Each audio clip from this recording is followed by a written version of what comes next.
Hello, hello, hello, everyone. Good evening. Good evening. Good to see everyone. Good to see everybody in here. Hey, Ruby Rainmaker, number 1. All right. Hello, PG. Hello, hello, hello to you. Much love to you too, girl. God bless. Purple hearts for summer. The legendary. Woohoo! It's at PG time. Amen. Absolutely. I appreciate it.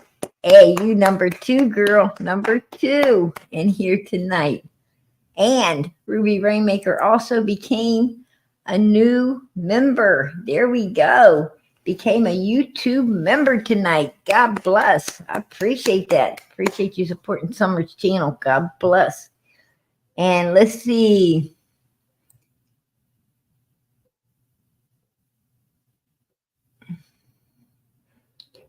Let me take a look here.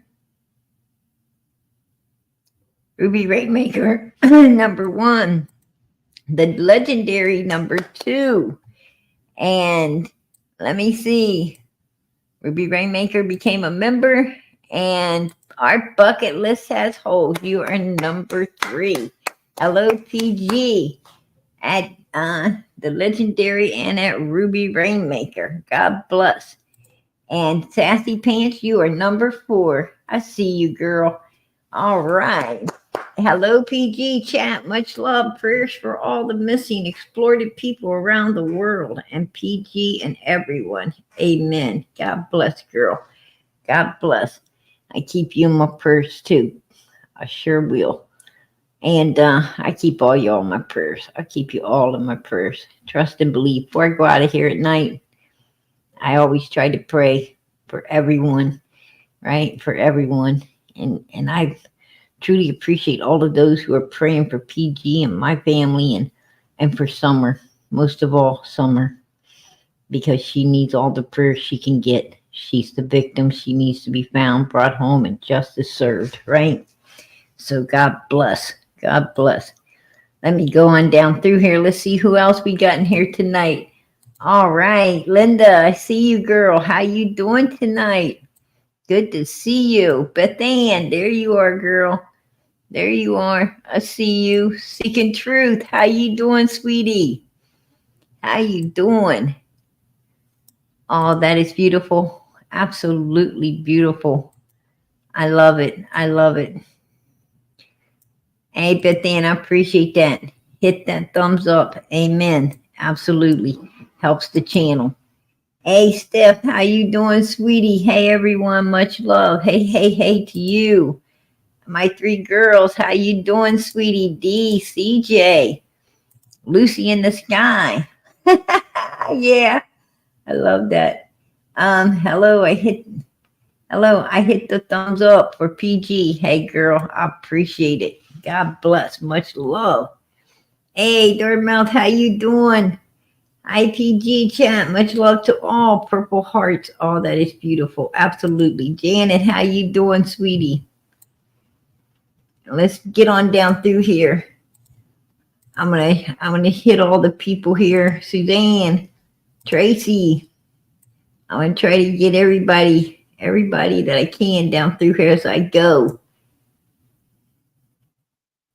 Oh, girl, I appreciate that.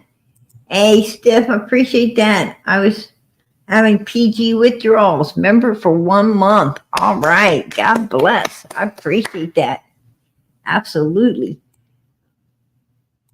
Oh, I appreciate that, Suzanne. Prayers for sweet summer moon, Utah Wells. Amen. Amen. Hey, Ronald, good to see you in here tonight. Good to see you, my friend. God bless.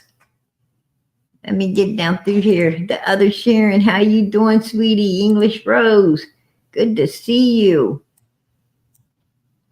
God, grieving mama, justice for summer moon, Utah Wells. God bless. Absolutely. Aw, that is so sweet. Prayers for everyone. Prayers for everyone. Appreciate that. Patty Ponytail says, PG and all, much love. Much love to you, girl. Much love to you. Tabby, River Mom. Peanut, how y'all doing tonight? Good to see you guys. Tracy. All right. Prayers for summer to be found. Amen. Amen. God bless. I'm gonna get right to it tonight. Hey, I appreciate that, Steph. I appreciate that. God bless. God bless.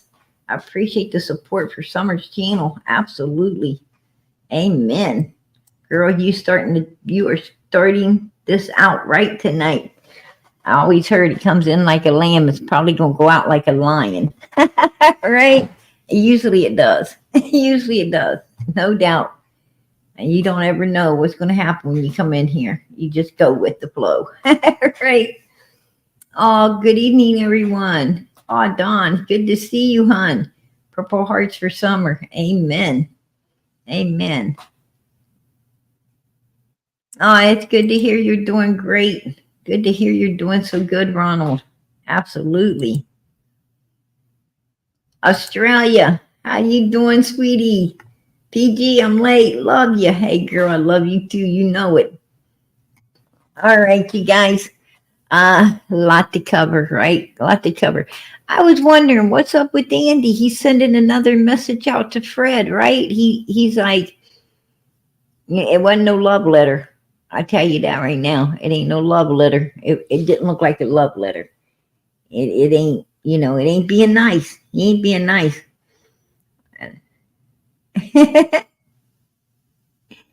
Aw, Ruby Rainmaker, you are so sweet. You're a sweetheart. Absolute sweetheart, girl. You after my heart, right? You're capturing it. All right. He says, I'm sick of it. Zigzag and frig. All right. Frig and zigzag. I wasn't on the road when your husband says I was. He's making shit up. I was at work on the 15th. I was home on the 14th and dealt with Dobbs. I was also off and home after the 15th, but I didn't leave on the 18th or what the F, right? Ever. He says, LOL. Find some other way to make money off Summer's name. Then bring me up in, it says right here, her name, then to bring me up in it, because I wouldn't hurt a child or on live a child or be involved in it. So what I'm trying to say is yes, keep my name out your mouths. Woo! Wow. Got to wonder where all that came from, right? You have to wonder where all that came from. Woo! Hey, Fred, I hate to say it, my friend, but you cuz is getting gangsta. Right? It looks like your cuz is getting gangster. You better be careful, Fred. Right? Seems like your cuz there got old Donnie driving him around. They might be trying to seek out where you're at instead of Mr. Dobbs. Right? This time they ain't looking for Mr. Dobbs. It cracks me up.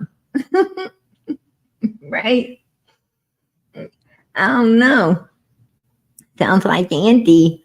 I don't know what was said, but it seems like it got under his skin, right? Maybe they just want Ziggy and Fred's recipe. Right? He said he's going to write a cookbook. I don't know. I heard he's going to be cooking with Andy B, right? He's going to start cooking with Andy B. The real Andy B. Right? We want to get it right. We want to get it right if it's going to be a cookbook. We don't want to get somebody else's cookbook right. We don't want to end up with a Dom B cookbook instead of the real Andy B cookbook. Right? Oh, shit. That could be confusing if you ask me. I don't know. But, my thing is why? Why? What, like, what is this all about? And what triggered it? That's what I'm saying. What triggered this to conspire the way it has conspired like this? You know, I mean, if Andy wasn't there and he knows he wasn't there, why does he care? I wouldn't care what Fred's saying. I don't think I care what Ziggy's saying. It's like they could blow hot air all day. I wouldn't care if I wasn't there, and I know I wasn't there, and law enforcement knows I wasn't there. You know, be the blowhard. I don't care. Um, Andy might go big with the cooking channel. I don't know. What do you guys think? I think, hey, I'm going to tell you something straight up. Oh, I'm going to tell you, old boy does know how to cook a little bit, right? I don't know what the hell the yellow stuff is in this meatloaf, right? Wait a minute. Let's go back and look at it. You see this meatloaf? I ain't for sure what that yellow stuff is. Unless he's got like a real lot of mustard in there. Did he put corn in it? I don't know what the hell's in that meatloaf. I don't know what the yellow stuff is, you guys. I just know there's something yellow on there. I don't know if I would eat that. I don't think I would. Because I ain't for sure. I don't like unidentified things. There's something yellow in here. That's kind of scary, right? When you see your food and you don't know what's in there. Yeah. Do you guys know what the yellow stuff is? I don't know what the yellow stuff is. Maybe somebody can tell me. It looks like banana peppers. Yeah, it could be if they were chopped up. I don't know. Oh no. He didn't have the recipe, so I don't know. Yellow bell pepper. Okay. It could be, yeah, it could very well be yellow bell peppers. I didn't know if it's corn. I don't think it looks like corn. I wasn't for sure what it was, right? I just know it's yellow and it don't look like it's supposed to be there. But I don't know. I bet they answered olives. I think those are green. Do they have yellow olives? I ain't never seen a yellow olive. They're green, right? They're green with that little red thing, in the middle, right? I think I've seen a yellow olive yet. Next time I go to the store, I'll look. That would be amazing. Looks like olives. I don't know. I ain't for sure what that is. It's something. Yeah, it looks a little dry. Yeah, I don't know. And here's a steak and potato. That steak, man, I'm gonna tell you something. That steak looks like it could get up and walk. I don't know. If you ask me, that sucker isn't done. That it don't look too done to me. I don't know. I don't look like it might still have some life in it. If you ask me, I don't know. I don't like steak that looks like that. You gotta send mine to Hades and bring it back. I don't like it like this. Whoa. Wow. I would love to see him make that. I would definitely love to see him making this, right? This, explain to me what it is. Is that manwich? He trying to make a manwich sandwich? I don't know. Right? Wow. Yeah. I think he would be great at opening a cooking channel because you would definitely want to watch, right? I definitely want to watch. I don't even know what this is. Yeah, yeah. I think that's the way most of us are looking. Our bucket list. Wow, that's a lot of mustard, right? Like the whole bottle. Look at this. I don't even know what this is. It's like, whoa, you know, I don't even know. I have no idea. It looks like a potato. Looks like a garbage potato, right? Like a garbage potato. Um, Basically like a garbage potato, a potato with all kinds of stuff on it. And I ain't for sure what the hell's sitting next to it. I don't even know. I don't even know if it's really cooked. I would be afraid to poke it with the fork, to be honest with you. I'd be afraid to poke that. That could be a problem. Oh, hamburger steak with gravy. Okay, okay. He said this was chili. I did see on chili was so good. He says this was chili, right? Um, I did see that earlier. And does this look like chili to you all? I don't look like no chili I ever seen, but I don't know. I don't know. Is that like a big mushroom in it? Is that a big old mushroom? Maybe a giant mushroom laying in it right there? I don't know. I'd be trying to check it out. What's in it? Can't see it. Can't see everything's in it. I don't know. I see some stuff like some tomatoes and tomato sauce, and looks like he's got some hamburger. Oh, these are his sausage balls. These are his sausage balls right there, right? He gonna go feed Fred some sausage balls. Fred, he's gonna bring you some sausage balls, man. He got all kinds of sausage balls. Look at that. He got baggies full of sausage balls. Right? He must like sausage balls. I don't know, you guys. Yeah, that one right there looks like you burn it a little bit on one side. I don't know. But yeah, he's supposed to be a chef. He's supposed to be a chef. He's gonna start a cookbook. He's gonna get a cookbook, you guys. That's what I'm hearing. I don't know. I don't know. What do you guys think? Would you buy that cookbook? I might. I might buy it. Yeah, I just have this need to know, right? I just have the need to know what's in this food, right? That's why I would buy it. I don't want to cook it. I just want to see what's in it. All that unidentified flying objects in there. Right? I need to know. I need to know what's all tucked up underneath that stuff. Oh no. These guys are hilarious.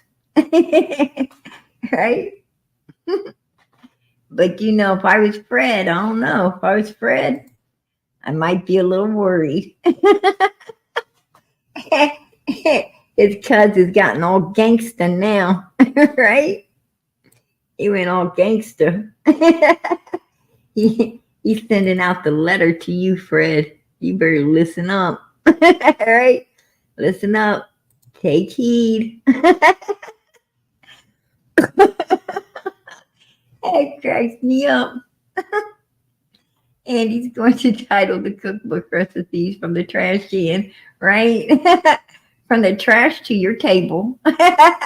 That's the name of the cookbook, From the Trash to Your Table. That's going to be a good one, right? Oh, shoot. It cracked me up, man. But, you know, for some reason, Fred keeps insisting. I guess Fred is very consistent on Andy being on Ben Hill Road, June 15th, 2021. Why he's pushing the ticket and being so consistent with Andy being there, I don't know. I don't know. But, you know, actually he is, right? Actually he is. Being very, very, pushy, saying, hey, you know, you were there, right? And supposedly Andy turned and met the truck, blue truck right here.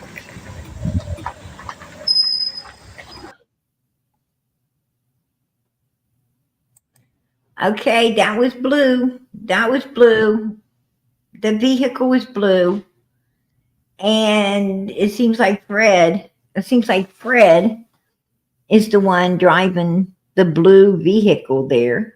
Supposed to be a blue vehicle. Andy met up a blue truck there, but Fred's in a blue vehicle as well, right there. I don't know. I don't know. Sounds kind of suspicious to me. The one I see in a blue vehicle is Fred. Right? I know he's in a blue vehicle. I know he is there right now in the picture. So, um, if all these things, I mean, Fred has a phone, right? He has a phone, and his girl has a phone, right? Fred and Laura have phones. You know, why don't they take pictures of this stuff? Why, I mean, if someone was coming down, someone's coming in my community and they were being a bugaboo to me, like, I have to move everything out of the way in order for them to get by, move everything out of the way for them to turn around and come back. I'm going to take pictures of that stuff. I'm going to be like, look at this bugaboo. Snap, snap, why ain't Fred got any pictures of June 15th? You know, Andy up in the holler. I mean, law enforcement knows for a fact that Candace Wells came off the hill a second time. Actually, she came off the hill 3 times that day, not 2, 3. She came home, right? She came home in the morning. She left. She came off the hill, and then her and Grandis, her vehicle did come back, supposedly with her, Grandis, and Candace in it, or Summer. It was Candace, Grandis, and Summer in the vehicle coming back on the hill, supposedly around 3:15. They're supposed to be coming in around 3:15, and they go up on the hill, and then law enforcement knows that Candace came off the hill a second time, right? A second time she came off. They said that they called her in. They called her into the police station, and they told her, we know for a fact that you came off the hill 3 times that day. You came off the hill after you got back, and then you came off again 3 times.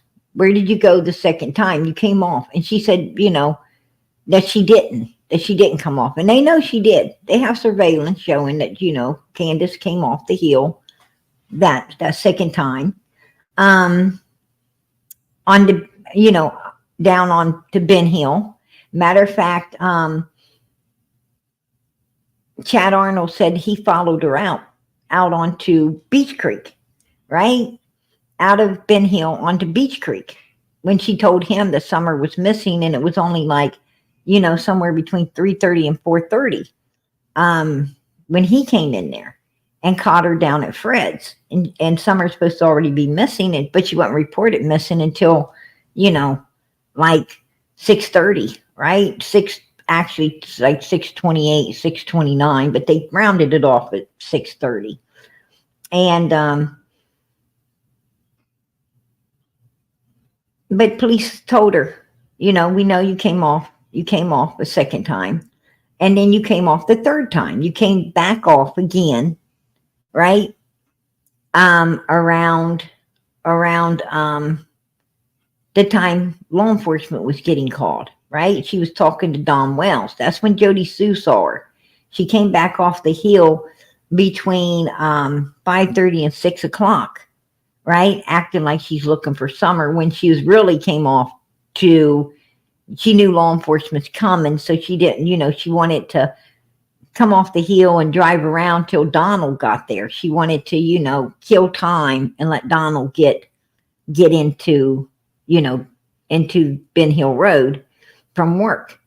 And she didn't want to have, she didn't want to have no face-to-face confrontation with law enforcement before Donald got there, because she was all shook up, right? She's all shook up because when you know what happened, when you know exactly what happened, right? And that's my opinion, she does. When you know exactly what happened, your knees are knocking, right? You don't want to talk to law enforcement because first thing you're thinking in your head, they're going to know I'm fucking lying. Law enforcement can stare at you and they know if you're telling the truth or not. You all paranoid. You're all paranoid up. And, and you just don't want, you're not ready to go toe to toe with them, right? You're not ready to go toe to toe with no law enforcement. After doing all these things, having all these things done, you just ain't wanting to do it. So she was out riding around, leaving Candace up there, right? She was leaving Candace up there with the boys, and she was, she was out trying to stay out of the, out of the vision of law enforcement until Don got in there, so she could hide behind him and let him do all the talking, right? She didn't want law enforcement cornering her before Don got in there because she really didn't know what to say, right? She didn't know what the hell to say. She didn't want to get caught up by law enforcement. So, yeah, she probably was wasted and shook up. Exactly. And, but she came off there 3 times that day. And one of those times, from what Chad Arnold said, was to go down to Fred's. And is that why Fred keeps wanting to put Andy on that road that day? Is that why Fred wants to keep putting Don Wells on Ben Hill Road that day? Because I'm going to tell you, I don't believe Don Wells' ass was anywhere near Ben Hill Road. I really don't. Don Wells already, in my opinion, Don Wells already knew everything that was going down, and he stayed the hell away from Ben Hill Road because he wanted, he wanted an alibi. He wanted to be as far away from there as he could get so he could say, I wasn't there. I don't know what happened. Check my GPS system, check my phone, check you'll see I was like freaking hour and a half away from this shit. I was at work. I was all the way over in Jonesboro. I wasn't nowhere near Ben Hill Road, right? This is what Don was wanting to say. But Don messed up because he fired his coworker, right? He fired his coworker to blame it on. And he did.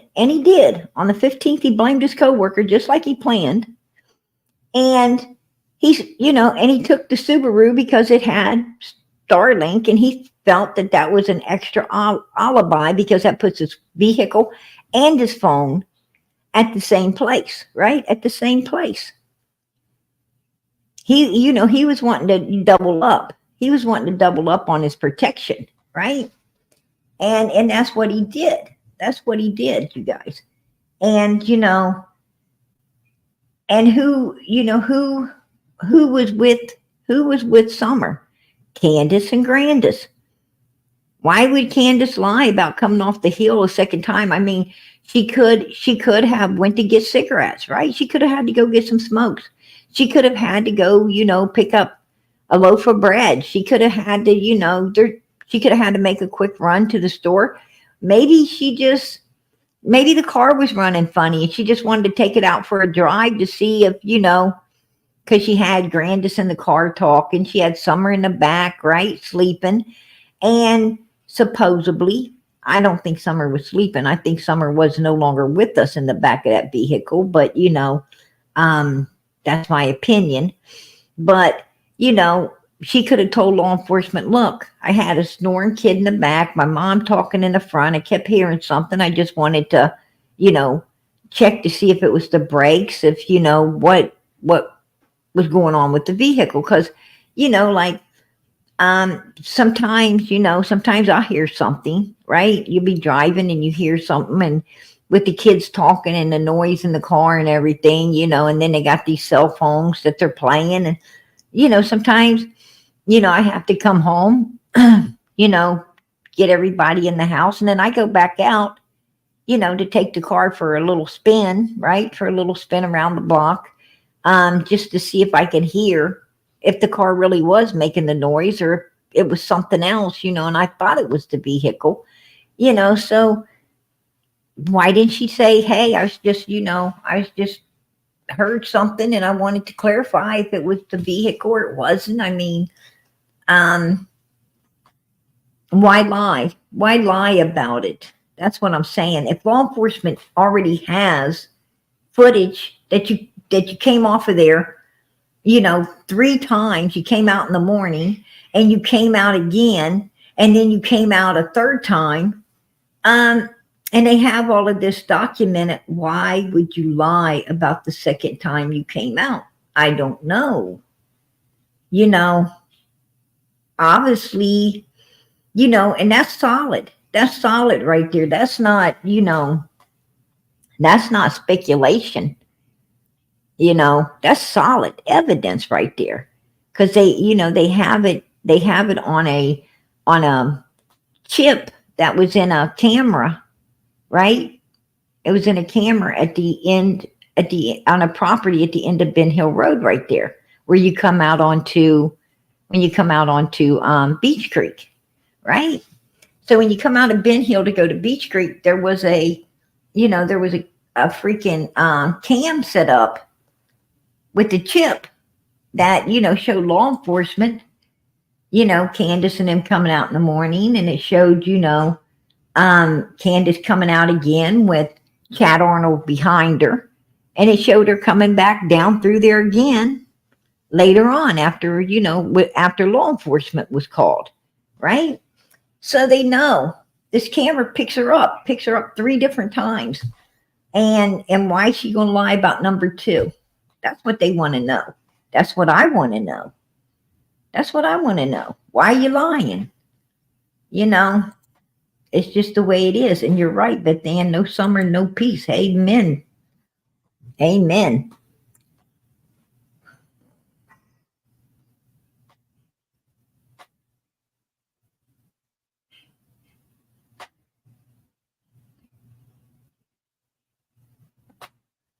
Um, well, Valerie, but if Summer wasn't, she was on live, hypothetically, when she came back from the swimming hole, that means Fred didn't do anything except what he usually did on the daily.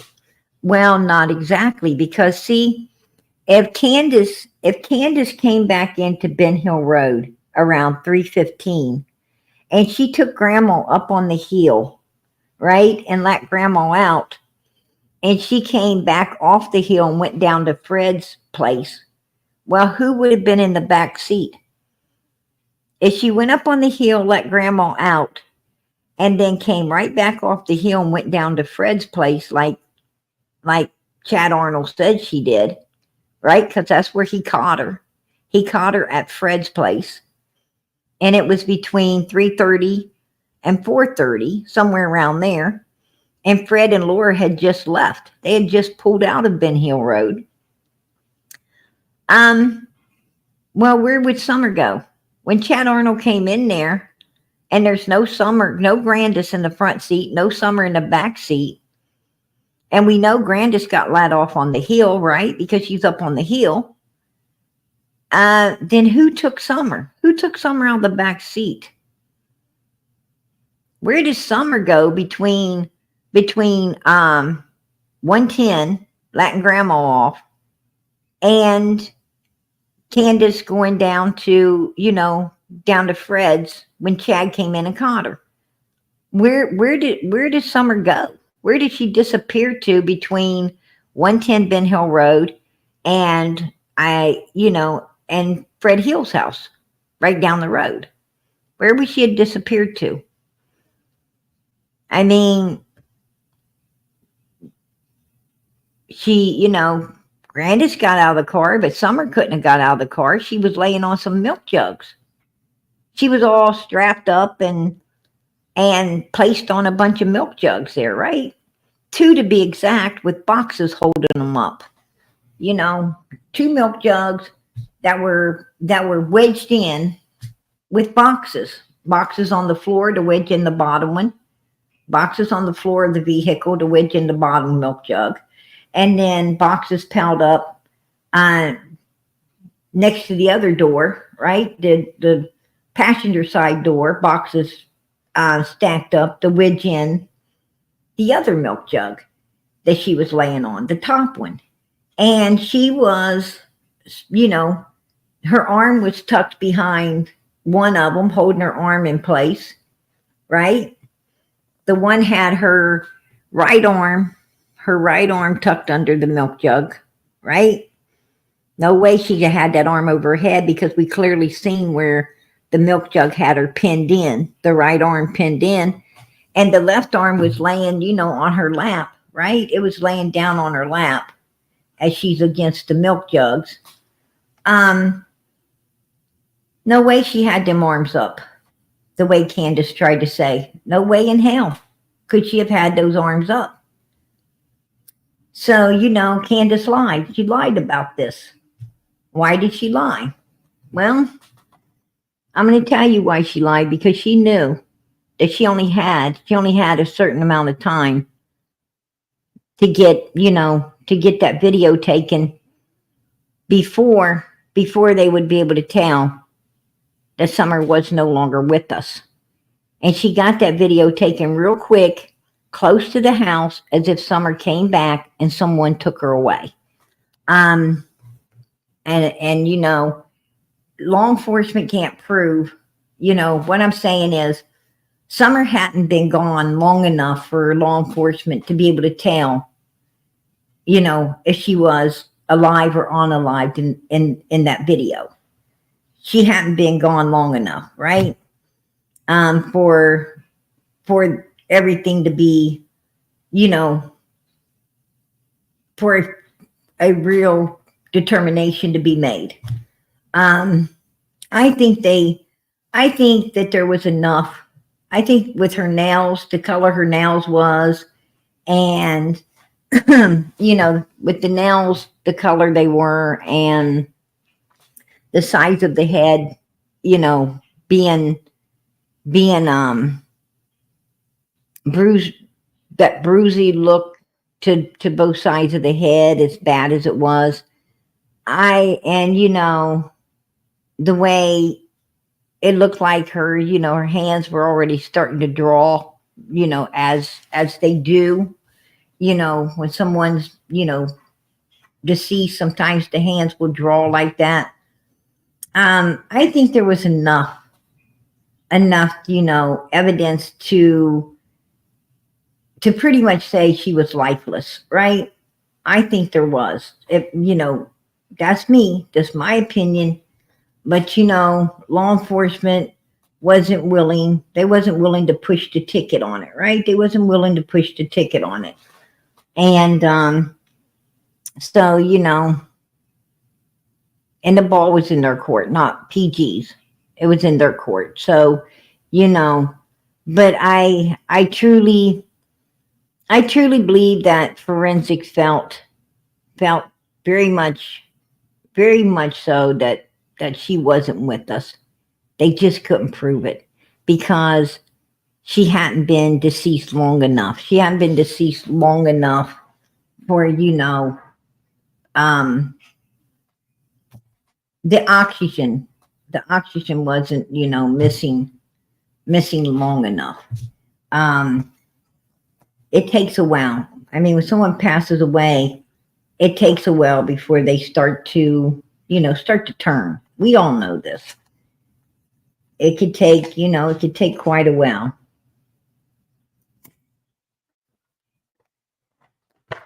Especially with the child.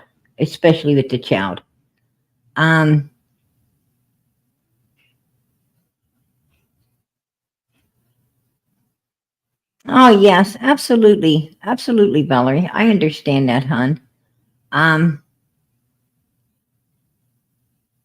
I mean, no disrespect, Miss PG. I come in peace, A. As long as you come in peace, you're welcome to Summer's channel. Absolutely. All I can say is here, we don't, We're for the victims here. On this channel, we are for the victims. We are not for no freaking suspects. I don't care who they are. We're not for them. We can't be for suspects. I mean, what I'm saying is, you know, you can't serve two masters, right? You can only serve one. The Bible tells you if you try to serve two masters, you'll love one and dislike the other. You can't serve two masters. You can't be for suspects and for the victim at the same time. It just don't work that way. You got to either be for the suspects or you got to be for the victims. And I'm for the victims. Everybody in this channel here is for the victim. Summer's Army here. We aren't no turd pop suckers. We don't care about these suspects. You know, we call it like we see it. If you look guilty to us, we're going to call it out. You look guilty, you're acting guilty, you're saying guilty shit, we're going to call you out. We don't care. And we don't support suspects. Why should suspects get support for evil deeds? Why should anyone get support for evil deeds? I mean, we're talking about a 5-year-old, beautiful little blonde-headed, blue-eyed baby girl. 5 years old. She's just a baby. She hadn't even started school yet. She was looking forward to starting kindergarten. She was looking forward to learn how to read. Did you see how she held on? Did you see how she held on to that book they gave her at the church? Did you see how she said, thank you for that book? You know, this little girl got nothing, and she was so grateful for everything, even a little book in her hands. She was like, you know, it meant the world to her because she didn't ever get much of nothing at all. And the sad thing was when she got home, she had nobody to read it to her, right? She had this little book in her hands, but she had nobody that loved her enough, you know, to sit her up beside them or to tuck her in at night and sit beside her and read the book and show her the pictures, right? And teach her how to read the book so she could read it herself, right? From then on. She had nobody that cared enough to do all these things for her. They didn't care enough to take the time, you know, to do anything for this child. And this little girl is the true victim in all of this. She's the one missing. These dirty suspects ain't missing. They're going on about their life. They're living large. She's the one, right, that I believe isn't living at all. And she had every right to live. She deserves better than this, right? Summer deserves better than this. There was a lot of people that could have saved her and they didn't. CPS for one, because that's their job. And they failed her. Miserably, they failed her. But Jody, Sue, and Andy, they could have saved her and they didn't. Fred Hill and Laura, they could have saved her and they didn't. Right? And many others could have saved her and they didn't. You know, but the ones who really should have been saving her was Don and Candace Wells. Because God gave that gift to Don and Candace Wells. God gave them the gift of this little girl to love and to cherish and to care about and to watch over and to protect. And they failed her. They failed her worse than anyone else in this world. And I truly believe they are the ones who you know, had her destroyed. I truly believe they had this child destroyed. That's my opinion. But I believe they had her destroyed by the hands of a 15-year-old, you know, out of control, wannabe gang member, right? That's what I believe. That's my opinion. I'll keep it because too much evidence is showing that that's exactly what went down. I don't believe that I don't believe Summer got out of that car on Ben Hill Road that day. I think Grandis did. And I think the car came off the hill, went right down to Fred Hill's house. Now, Chad Arnold truly saw Candace down there after Fred and Laura pulled out. Candace was down there parked, and there was no Summer in that car. I truly believe Summer was handed off to Fred and Laura. And that's what, where and how I think they are, are connected into all of this. And I think that could be why Fred wants to keep bullshitting and lying and putting people in that road that was not there, like Andy and Don and Andy's uncle, which I heard just passed away. I guess one of his uncles just passed away, right? Within the last, you know, 48, 72 to 48 hours. I don't know. But I hear, my condolences to the family. If that's true, but I heard that, the uncle is deceased now. So, and Fred and Ziggy says a whole lot of bad things about this uncle as well. I mean, I don't know. I don't know the uncle. I don't know, his business. I understand it. He's supposed to have been a janitor, right? Some kind of janitor at a school. But then, Fred and Ziggy saying, he was married up to his first cousin, and ain't that what they're saying? Put a yes in the comments if you've heard this. Ain't Fred and Ziggy supposed to be saying something about this guy married up his first cousin and had a child that, thick bloodline and I don't know. Okay, Christy. They're supposed to be saying that, right? I don't know. I heard that the guy worked as a janitor at a school, but then they're saying that, he's a essayer of children and that, um he's marrying up his first cousin and having kids, with the line too thick and complications and I don't know. I don't know.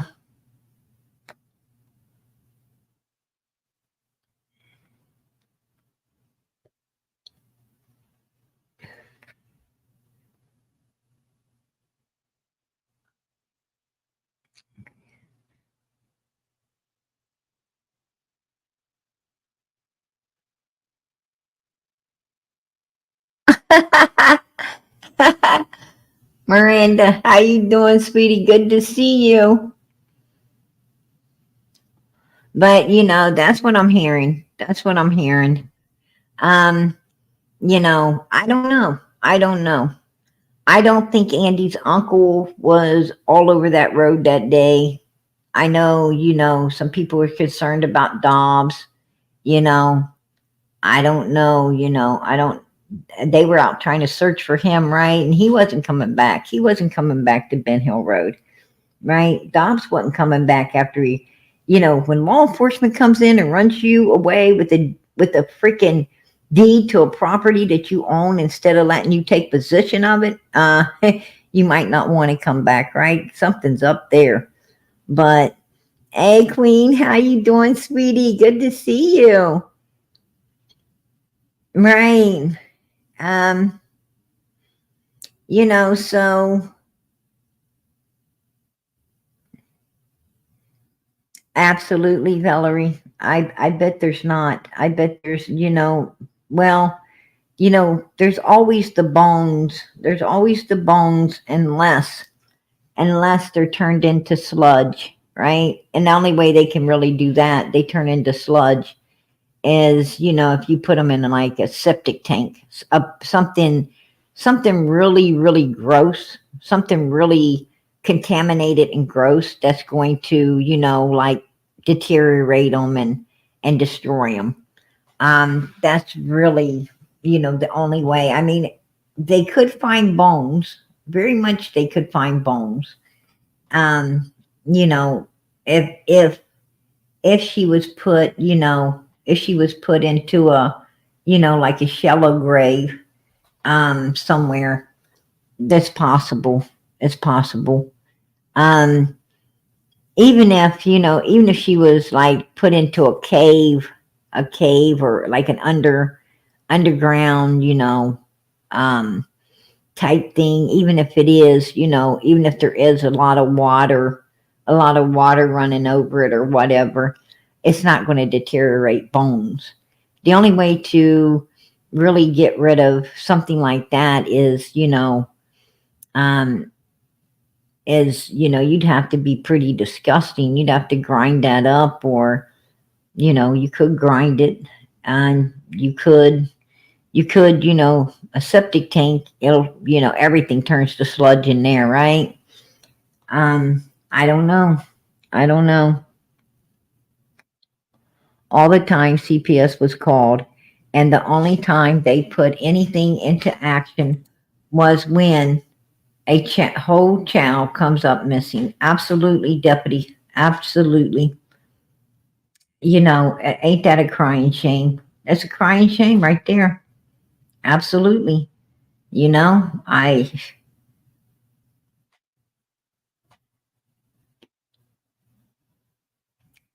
you know, I don't think Jackie Dobbs had anything at all to do with what happened to Summer. I think Jackie Dobbs on the 14th ran the hell out of there, and I don't think he was coming back. I think that guy got scared straight, right? He got scared straight. He sees Dom Wells when he comes in there. Next thing you know, Jody Sue and Andy's descending down the hill upon him, right? With their, and you could only imagine how brutal they look and seem. And then, law enforcement shows up, and the law enforcement's just as brutal as they are, right? And I know the man standing there like, look, this something ain't right about all of this. Something, I don't think I want to be in a place that's so damn unsafe. I don't think I want to be somewhere where law enforcement's going to take sides, right? With some wicked ass people that just descended on me and treated me like pure garbage, and and basically telling me I'm not going to have no access to to the land I bought. And you know how Jody Sue talks and Andy talks, and you know and and he got out of there. He's like, wow, something ain't right about this creepy ass holler right here, right? I come up in a holler. This is one of them roach hotels. You're going to check in, you might not check out. If I make it back out to Beach Creek, I'm not coming back. And he went to a hotel, and he's making phone calls, right? He's making phone calls to the realtors and stuff that sold him this place, and probably explaining to them, um, the freaking horror that he had just met up with, and even law enforcement on top of it, and how weird it was. And and he's just thinking, I want my money back, right? I want all my money back. You put me and my life and my money and everything else in danger here. And personally, I would have, I'd have got a damn good attorney. I think I would have, because that's a lot. Because, a child came up missing. Now the man's being, haunted and taunted, and his life turned upside down with all of that on top of, everything else that, this real estate company is putting through. And they tell him that, they surveyed, and clearly, the neighbors ain't gonna, they went out and resurveyed, right? They went out and resurveyed, I think they moved the sticks, right? Took what they wanted.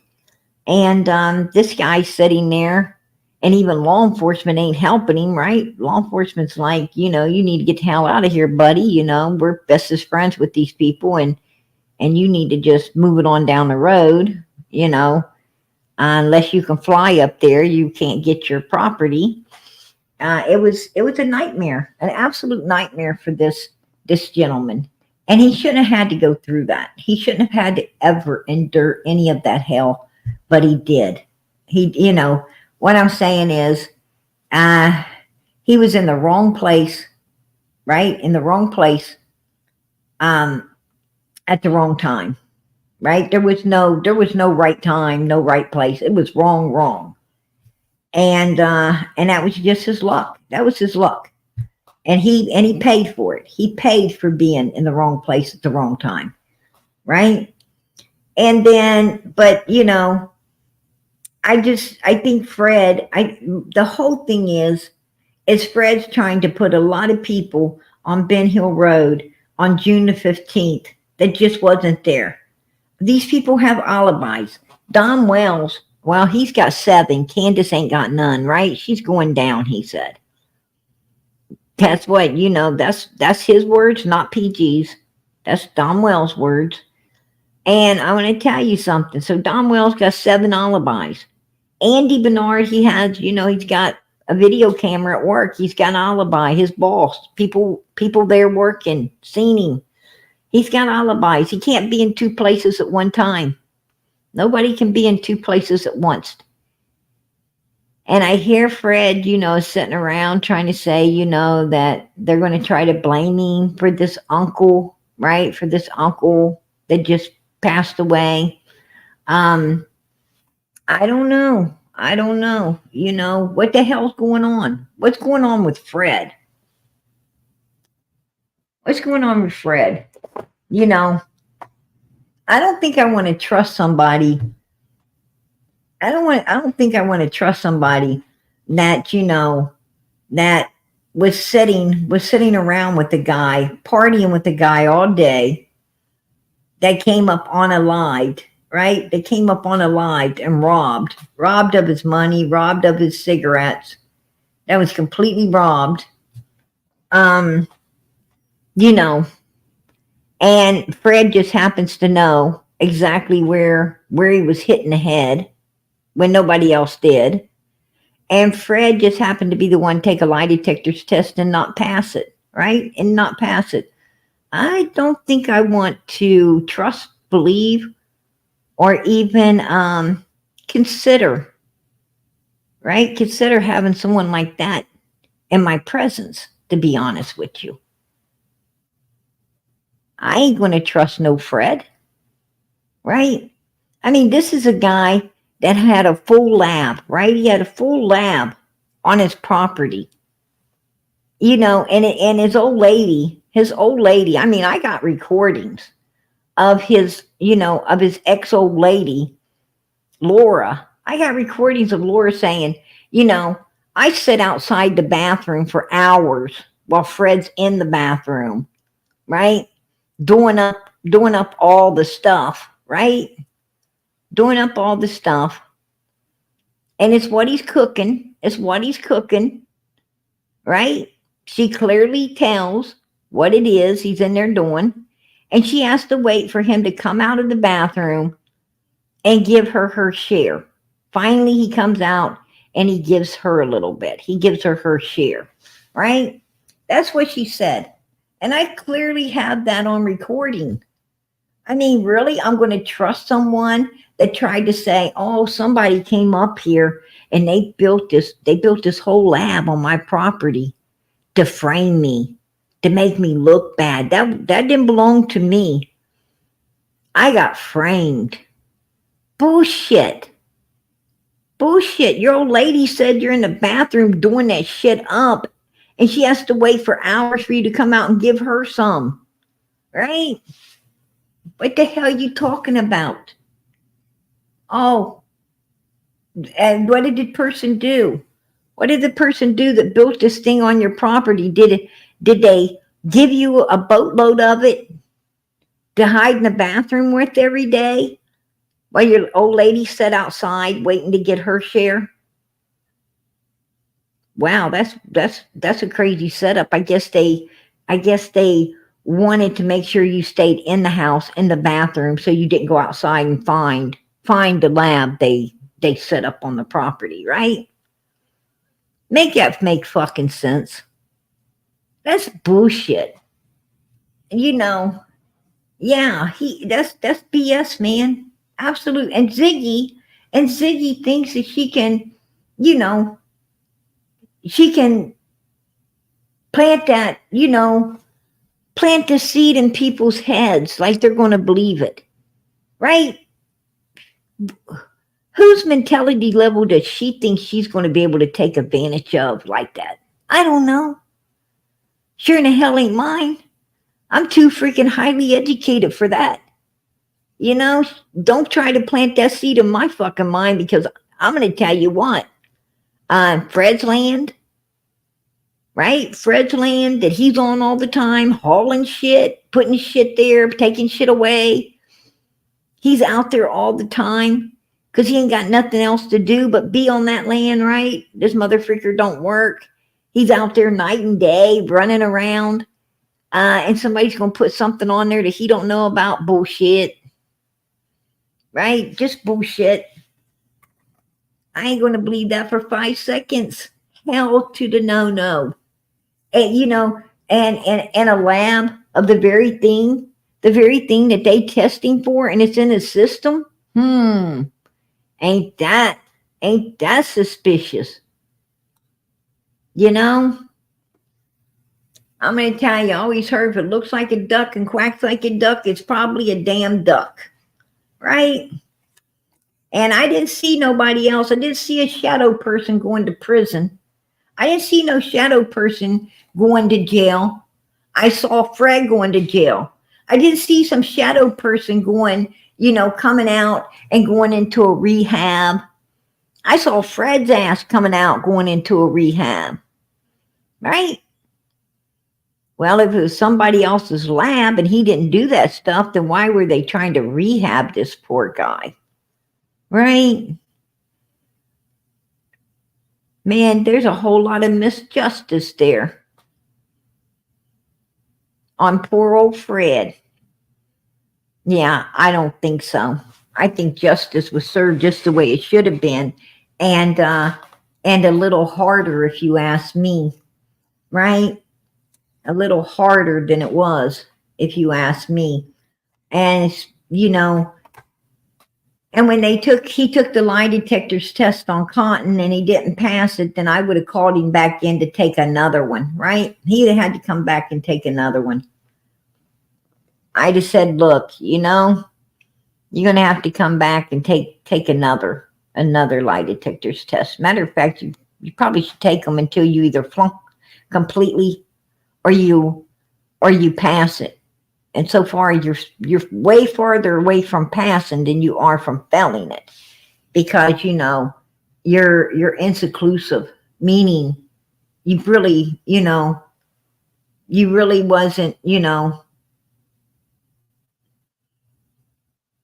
telling the truth at all. When it comes back, inconclusive like that, it's basically failed, if you ask me.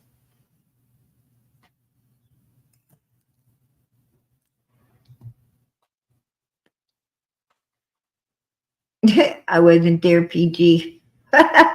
Yeah, neither was I. And I don't want to be there. I don't want to be there. I don't. My feet ain't swift to run. To labs anywhere. That's for damn sure. Right? I'm one of those people. Stay away from the labs. Just stay away from them. Not good.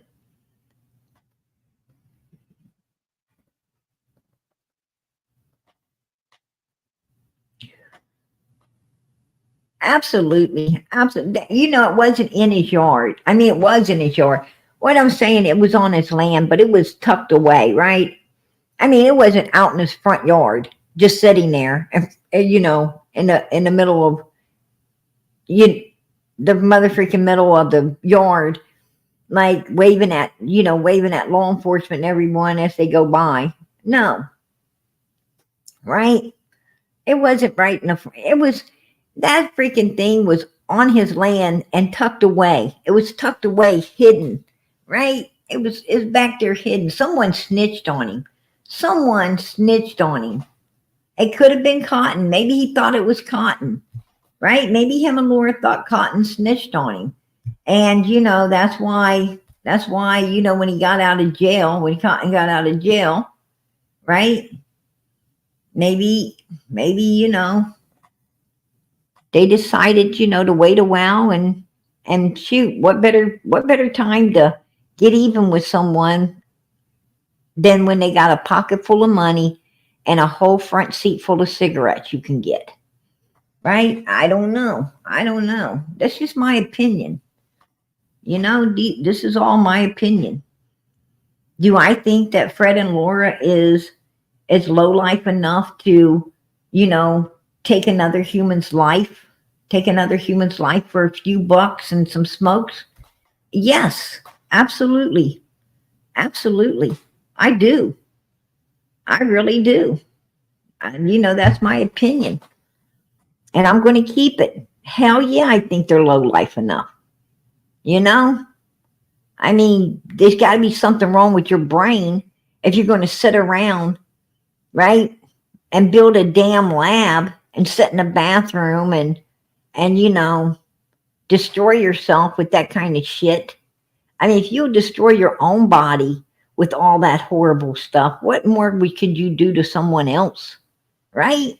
They didn't give a fuck about themselves. How the hell would they give a fuck about someone else? That's my logical thinking. I'm going to tell you, you can't love no one unless you love yourself first. You don't like you ain't going to like no one else. It's not possible. It's not possible. Just the way it is. Oh, yeah, they sure will, Ruby. Absolutely. Yes, they will. Yes, they will.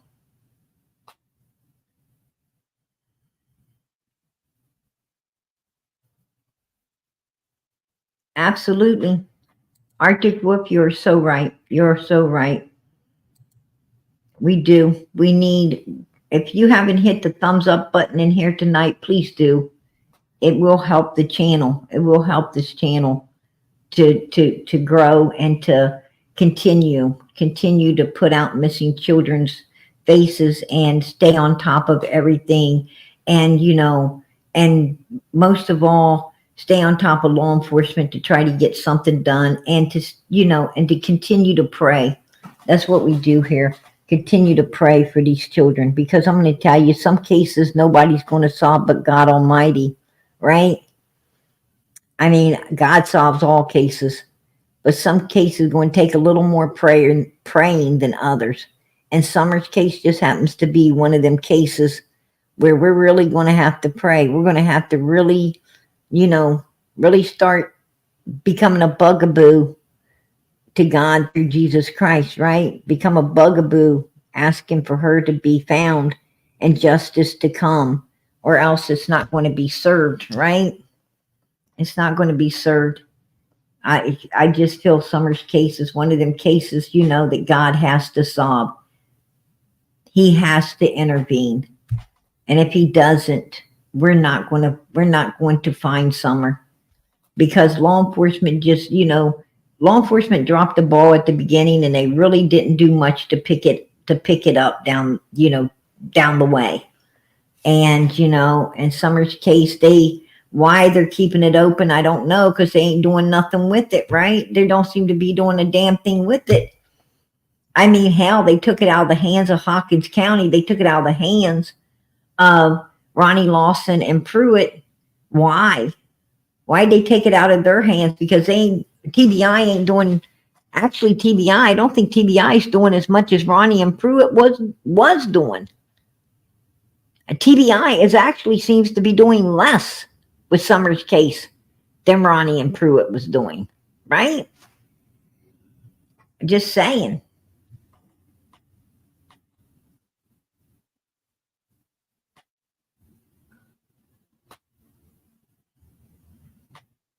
I don't know.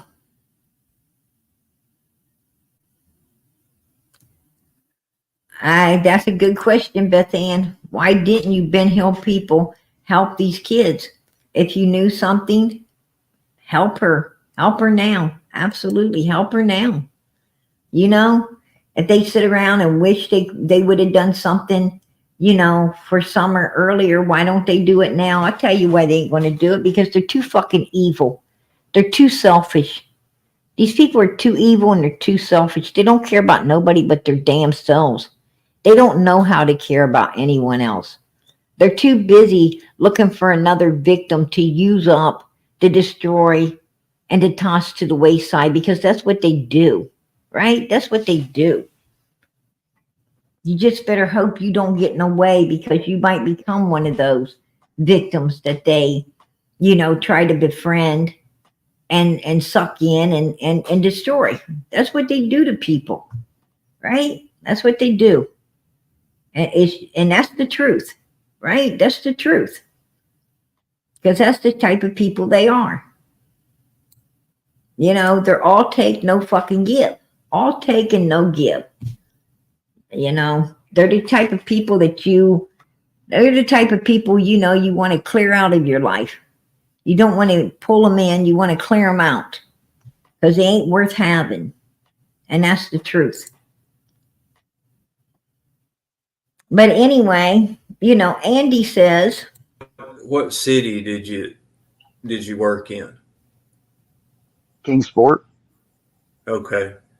So you had a little bit of a drive, but not too far to get to work. What time you usually head out in the morning? I'm pretty sure.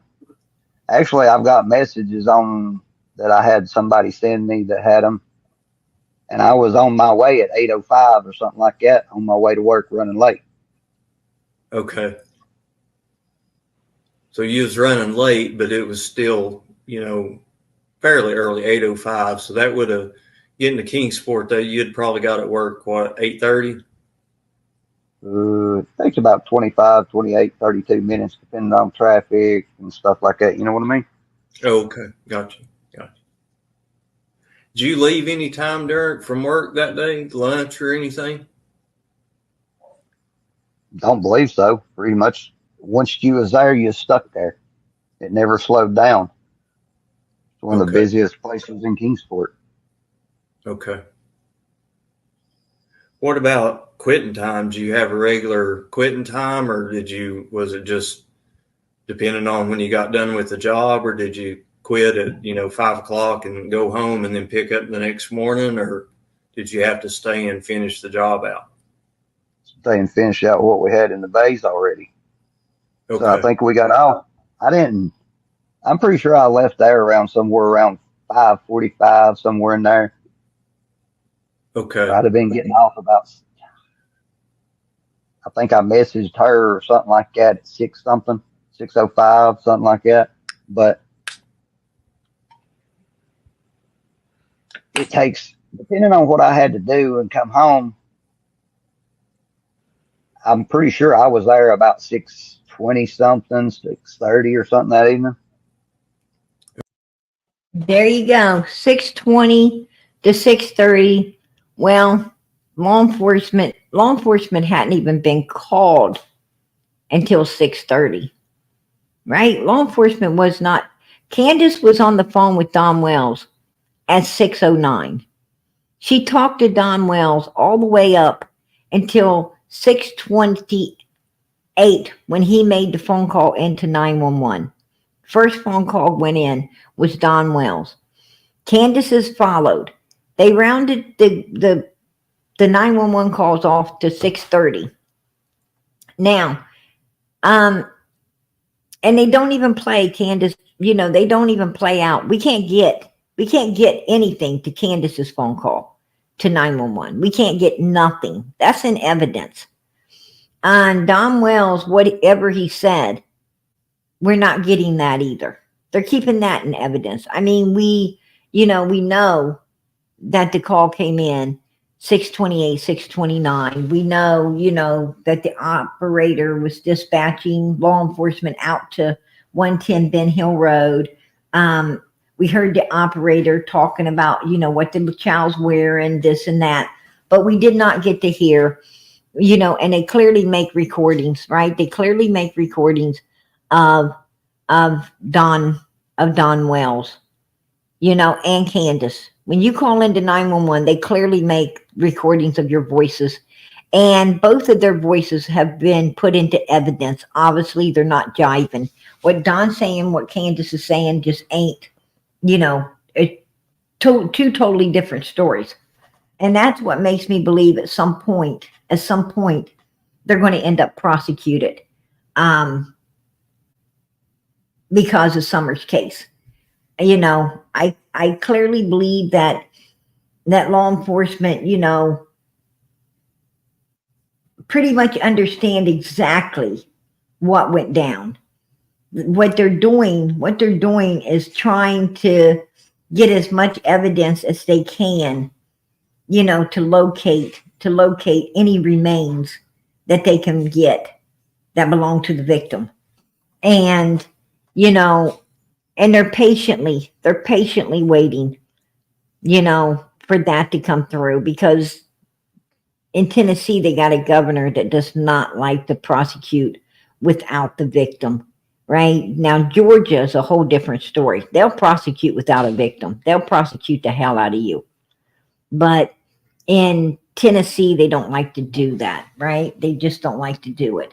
So, we got to be patient. We have to be patient. I love you, PG. Justice for Summer. Oh, Sullivan, I appreciate that. Girl. God bless. I love you too. You know it. I love all of y'all. I absolutely love all of y'all. You guys are the best, man. I'm going to tell you, and you don't know, there's a gift in heaven for y'all. There's a gift hanging up there in a much better place than this one. There's gifts up there, because you know what? Anybody that will, be here night after night, supporting these missing children, being a voice for these missing children, the voiceless. Trust me, God knows where your feet are. He knows what's in your heart and your mind and your soul. He knows that, you want to do righteous by these babies, because you come to love them like they're your own, right? And that's what happens. That's what happens when you get invested in these cases. You start to love these kids just like they was one of your own. And I'm going to tell you something. There's a gift up there. For that kind of love, there's definitely a gift laid up there for you. Trust and believe it. Hey, Turtle Gang, I appreciate that. God bless. God bless. I appreciate it. I appreciate that support for Summer's channel. You don't know how much, but I do. I really do. But absolutely,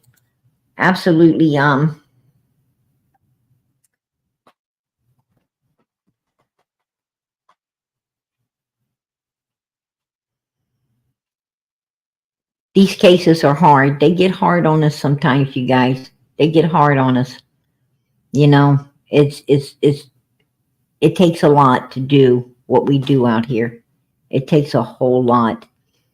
This ain't for the average, the average people faint at heart or anything. It takes some real armed up humans. You guys definitely got suits of armor, and you got steel-toed boots to be out here, doing what y'all do. It takes a lot. And this ain't for everybody. It ain't for everybody. And I truly believe that's why, the ones that are strong enough to be out here and do what you guys do for these missing kids. Trust me. God knows the strong armies out here. He knows the ones that, ain't strong enough to do it, and he knows the ones that are. And I'm going to tell you, they definitely, there's some gifts up there for y'all. No doubt in my mind. No doubt in my mind. God bless each and every one of you. God bless each and every one of you that truly stand for these babies. And and want these babies to be found, want them to be brought home, want justice to be served against these evil beings who destroy these children. But as you heard Andy say, I got there around 6:20, 6:30. This puts Andy there before law enforcement even was getting a good ring. They were just barely getting the story, right? And that's what it was, a story from Donald and Candace. They was just barely getting the story, and Andy was already in there, right? So Jody Sue was pretty much right, when she said everybody, and she was including Andy, right? She tried to pull back on Andy and try to act like Andy didn't come in until after law enforcement. But I don't believe that. I believe Andy was in there before law enforcement. Don Wells came in after Andy. And Don Wells was the one. He was the one that didn't make it in time. Law enforcement was already in there. So Andy must came in. Law enforcement came in after Andy. And then Donald comes in. And law enforcement and Andy's already there. That's what it sounds like to me. Hey, Seeking Truth, I appreciate it. Love you, PG. God bless. Hey, girl, I love you too. You know it. You guys know how much PG loves you guys. Absolutely. And I appreciate your support for Summer's channel. I really do. God bless. But yeah, so, Andy was looking for Summer. He was already there. Yeah, I mean, he was looking like the rest of us. Even Voldemort was looking. I mean, the whole freaking community.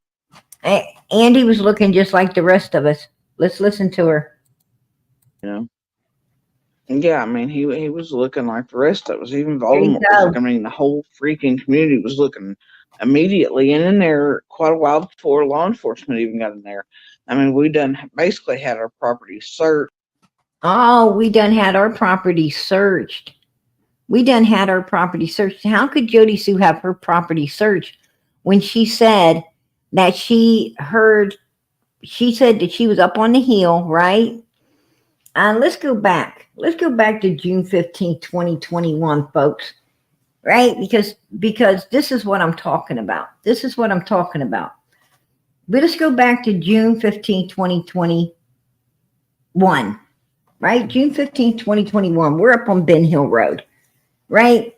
Now, we're all down on the road. We're just standing there. We're spectating, right? We're just looking around, seeing how everything's going down.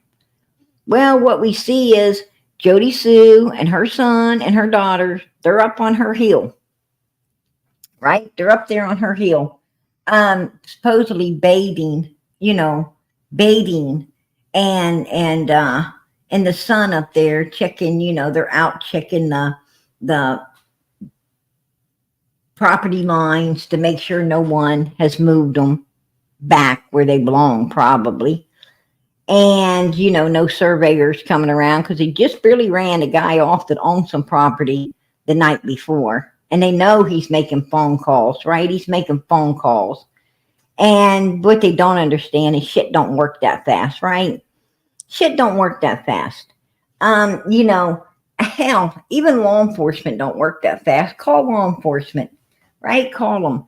And like 30 minutes later, they'll be at your door, maybe an hour, right? And hell, you wonder why they wasn't at your door sooner because you done seen them go around the block 5 times, right? You done watched them circle the house 5 damn times and nobody's knocked on the door yet, right? Nothing works that fast. What I'm saying is, you run Dobbs off the night before. He's in a hotel somewhere. He's making his phone calls that day. Well, they ain't, nobody has a jet plane. They ain't going to be out there. Surveyors ain't going to be out there on the land to see if anything's been moved. They ain't going to be out there seeing how, this man's supposed to be on his property. They're not going to be doing nothing, right? They're not going to be doing jack shit the very next day. They probably ain't going to be doing nothing for like maybe a week or two, maybe a month or a year. Who knows how long it's going to take them to do something? I mean, everything in this world crawls now, right? It used to be, you used to call a handyman and, on 45 minutes later, handyman, right? But it don't work like that anymore. You call a handyman now and it's like, 2 weeks to a month later, handyman. Well, I don't need you now. Damn, I done figured out how to fix it myself. Get the hell out of here. What am I paying you for? I needed your ass 2 weeks ago, right? What the hell you showing up now? It's just, it's just the way life is. That's the world we live in, right? We're in 2024 where you would think everything would be a lot faster, but it's a hell of a lot slower. I don't know what these people's doing, but obviously, they got other things to do besides, what they're supposed to be doing. That's all I got to say. But anyhow, Jody Sue's up there on the hill, and her and the kids, they go into the cabin, right? They're inside the cabin and they're having family time and all this good stuff. And, and anyway, Jody Sue, she's hitting Andy up, right? She's hitting Andy up because she knows what Andy's doing. She has all suspicion upon Andy. And, Munster, old Munster, he ain't come home, Mr. Munster. And anyway, she hears, I don't know, her antennas must have went up or something, radioactive waves must have came, through the cabin or something. But she hears Candace, people are on the other hill hollering for Summer. And she comes, she hasn't, she has all these medical issues, but somehow, she skateboarded down off the hill and across the road and flipped her skateboard up in the air and throwed her purse down and started wading through the water, right? She was wading through the water, searching for Summer, the whole inch of fucking water that set above the mud because they were having a dry spell. So she got more mud on her feet. I mean, you couldn't wash your feet off in that shit, right? Couldn't wash your feet off in that shit. You'd have to go scrape them off in the grass because there really wasn't enough water in the mud. I mean, I would think that, why the hell would you be wading through that? I think something as big as a 5-year-old child would be on top of it, right? Not underneath it. How would a child get underneath it? That's just fucking weird. But she's in the muddy creek, getting muddy. And because she doesn't want the dogs to be picking up her scent. Now, how she knows search dogs are coming? I thought they thought Summer just wandered off. I thought that they just, they're looking for her, that they thought she'd be around there somewhere. So what made you think they're going to be, what made you think they're going to be bringing search dogs? If they, if she's just around there somewhere and she's going to answer any minute and somebody's going to run out and pick her up. I don't understand that. Right? But anyway, she's a wading out there so she don't get no scent nowhere. And how the hell, and this is, and Candace comes down out onto Ben Hill Road and she says, Candace, and Candace is talking to Dawn, and she clearly hears them arguing and some things that's being said. And she stands here and talks to Candace for a minute, right? Before Candace pulls out and goes down the road and back up the road and down the road and back up the road. And, and hell, it's already, damn near 6:30 when all of this is going on, right? It's damn near 6:30. at this time. So, you know, and Don's calling law enforcement, Candace calling law enforcement. Matter of fact, it would be after 6:30 because, oh, that's right, Candace used Grandis's phone to call 911, and her 911 call didn't go until after dawn. So it was after 6:30 when Candace came down and met up with Jody Sue, which means Andy would have already been in there. And Jody Sue's waiting in the damn creek, right? She's waiting in the freaking creek, trying to, you know, get no sense. How did her property already be searched? How could her property already be searched? Because I heard law enforcement got in there like immediately. They don't even know how these, you know, they don't know where law enforcement even came from because they ain't ever seen them get in there so quick. They called law enforcement like at 6:30, and by, you know, 6:45, there was officers all up in there, right?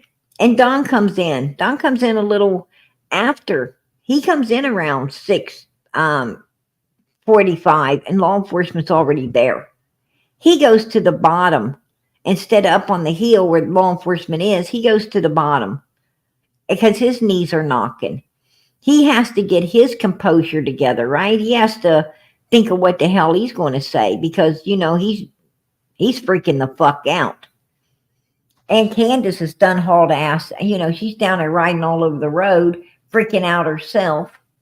And Jody Sue's in a damn creek bed, getting her shit muddy, right?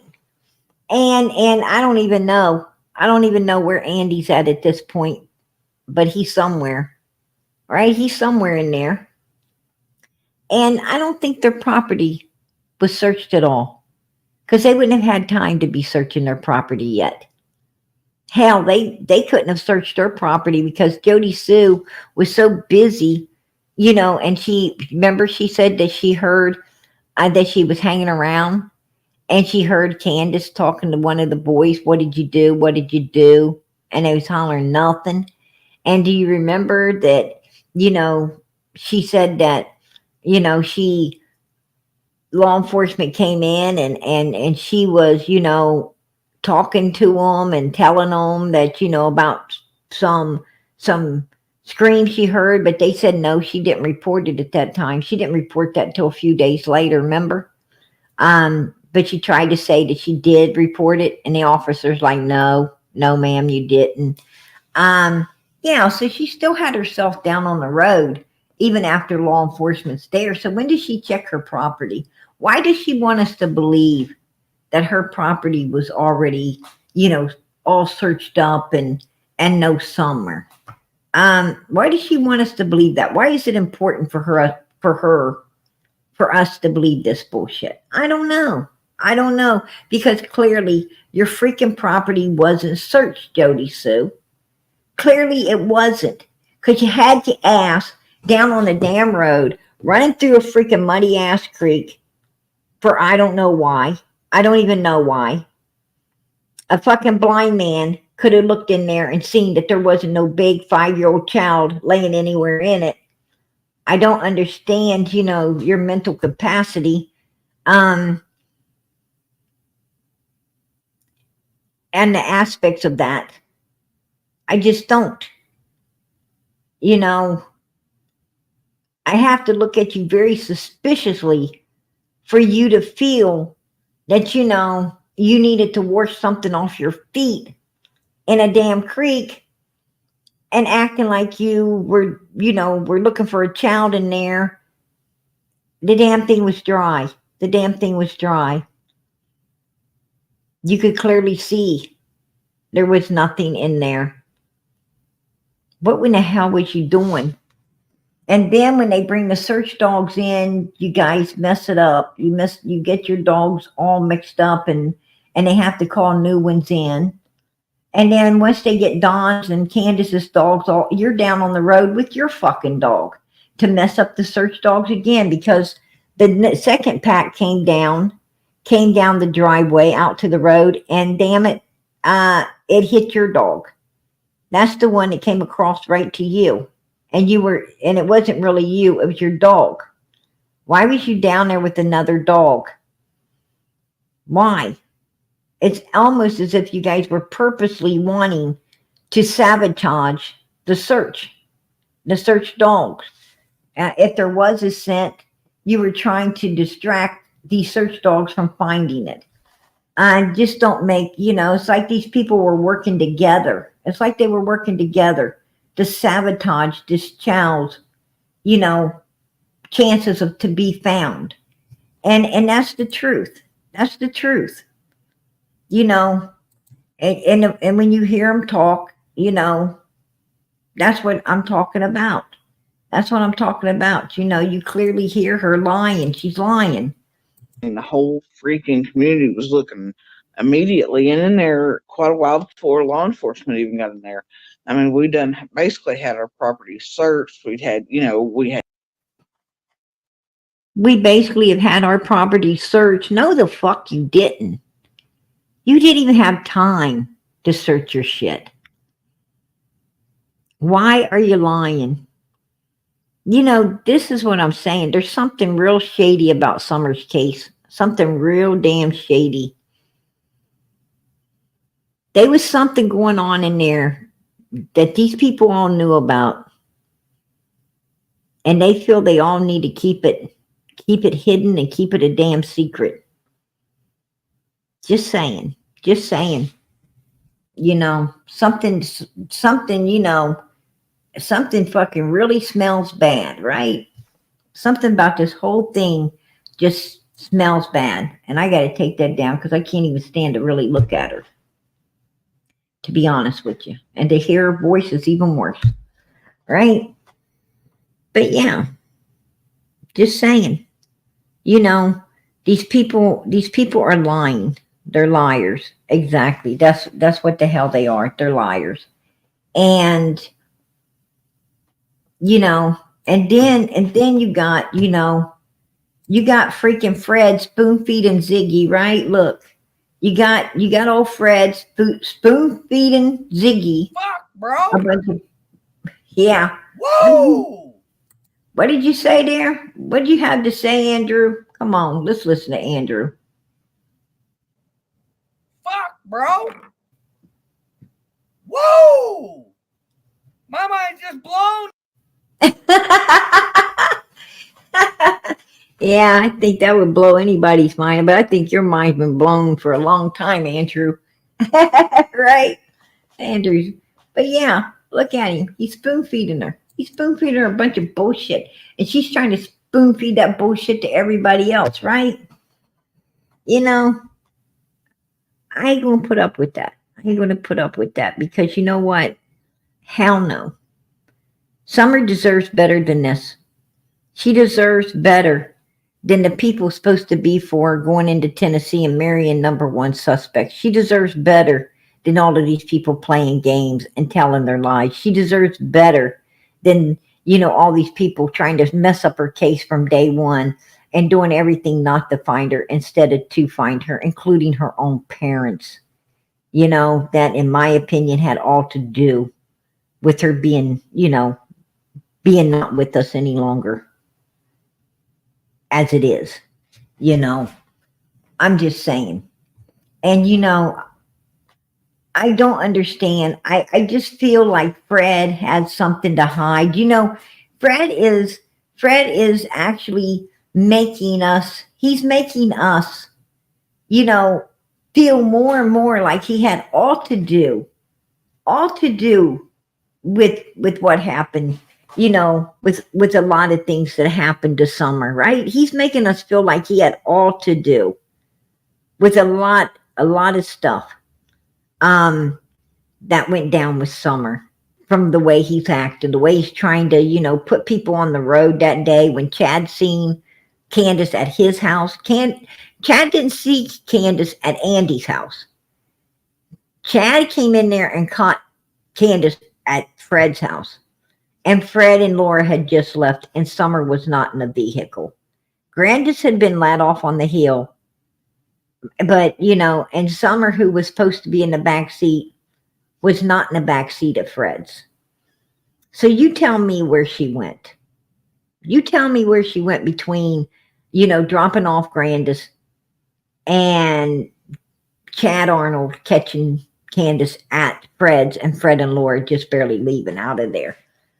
Sounds to me like, it sounds to me like if Chad really saw Candace down there, right after she dropped Candace off, and there was no Summer in the back seat, it sounds to me like Summer went out of there with Fred and Laura. That's just, that makes perfect fucking sense right there. It makes perfect sense. If he truly saw Candace down there between 3:30 and 4:30, and her saying that Summer's missing already, but no Summer was in that vehicle, and Candace has already been let off on the hill, it just makes perfect sense that Summer was handed off to Fred and Laura. It just makes perfect damn sense. Right?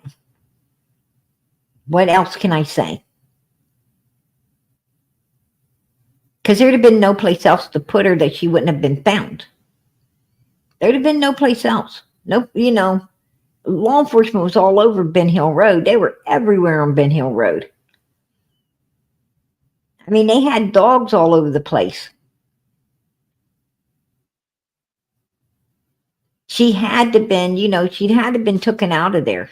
Summer would have had to been removed outside of Ben Hill Road. And they would have been, they'd have been too scared to keep her in there. But what makes me really super suspicious is Fred wanting to put all kinds of people inside of Ben Hill Road when they wasn't. Right? I mean, if he wasn't guilty of anything, then he wouldn't care if anyone's in there or not. He'd say, hey, I didn't see no damn body in here. I'd be honest with you, I didn't even see Candace and Candace come back. Right? I didn't see none of them. And I was hauling ass out of here, and it was pretty, there was nobody. I didn't see anything. But this guy's trying to put Andy in there, meeting up with 5 or 6 different cars, and he's trying to put Andy's uncle in there, driving around all over the place, and he's trying to put Don Wells flying off the hill and stalking everybody before he goes back to work. And I don't know. It just don't sound right to me. I mean, what do you got to hide that you feel that you got to put other people out there in order to protect yourself? Kind of sounds like the Wells, right? Kind of sounds like the Wells, always wanting to put the focus on everything else instead of themselves. Oh, let me put the focus, on my sisters, on a whole different case, so we don't have to talk about this one that could put us in prison. Hey, let's talk about religion, so I don't have to talk about Summer. Hey, let's talk about Andy across the street, so I don't have to have the focus on me. Let's talk about Dobbs. Let's talk about Fred. Let's talk about, Wayne Morlocks. Let's talk about the Light brothers. Let's talk about Dudley, right? Let's talk about every motherfucking body except me, Candace, and Candace. The main motherfucking suspects in the whole damn thing, right? Let's talk about everybody but us. Let's put everyone under the bus, right?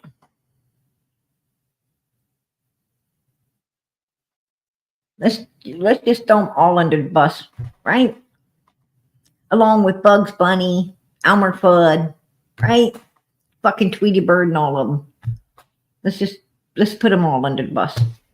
And when we get done with all of that, we can start on the Disney characters. We just want to keep the focus off of us. It's just the way it is. And that's, and when you do that, it shows your own damn guilt. It shows that you're scared and you don't want no focus on you because you feel you're going to prison if that focus gets on you. So therefore it means that you're a guilty motherfucker. You're the one law enforcement should be picking up. If you ask me, that's my opinion.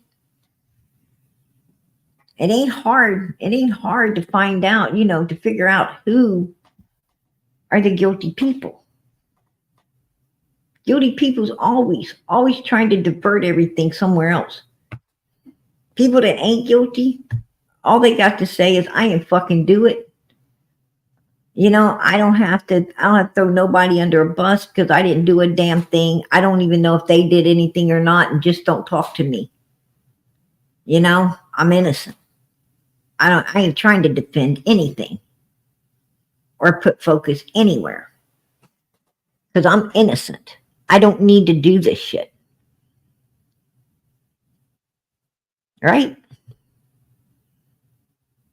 But these people didn't, you know, they weren't innocent. That's my opinion. But I don't think they're innocent at all. And I think that Fred Hill has a lot of guilty knowledge that he's trying to divert on other people. Right? That's my opinion. I'll keep it. I'll keep it. You know, I don't believe Andy was there that day. I do believe Jody Sue told the truth when she said, you go over there and you ask him what he was given to Candace and them to sedate those children.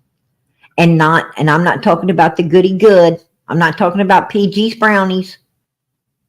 I'm talking about what did he give them other than that to sedate those children, give to Candace to sedate those little girls. And not just Summer, but other little girls too. Right? I believe she was telling the truth. Why? Because he just stuck a ring on another thing and he didn't ever stick one on her. 2 kids. I don't fucking know how many years. But he didn't ever bother to have respect for it like that. But he had a whole lot of respect for something else that he left her ass for. And he married it. Right? And I think, yeah, I think she was a scorned ass bitch, and I think she came out and told some truth on his ass. That's what I think. That's my opinion. Right? Just saying. So I think we have gotten a lot of truth out of these people, right? We've got a lot of truth out of them. And you know, people say, oh, this true crime community doesn't work. Hey, baby, this true crime community works just fine. This true crime community, trust me, it brings the truth to the table. One way or another, it'll bring the truth to the table. Because I'm going to tell you something. These people, these creators out here, they know what they're doing. They know how to get the answers. They know exactly what the hell they're doing. It's the criminals that don't. Right? All the criminals know is they're pissed. And they want to run out here. And they want to get, you know, they want to get entrapped to tell a bunch of stuff they shouldn't have, and they know they shouldn't have later, but they already did now. Right? They done fucked up. And then they want to try to retract all of the stuff, right? Or start threatening people up, you know, like Bullhorn Betty's getting. You know, because that's how they work. That's how, you know, that's how criminals work. You know, they air out their own dirty laundry. You know, there's a, you know, old saying, give somebody enough rope, and I think you guys know the rest. You know, just the way it is. Right? Absolutely. But, you know, I don't know why, you know, I'm still stumped on why it bothers Andy so much. I'm stumped on why it bothers Andy so much for Fred to talk like this. I mean, what I'm saying is,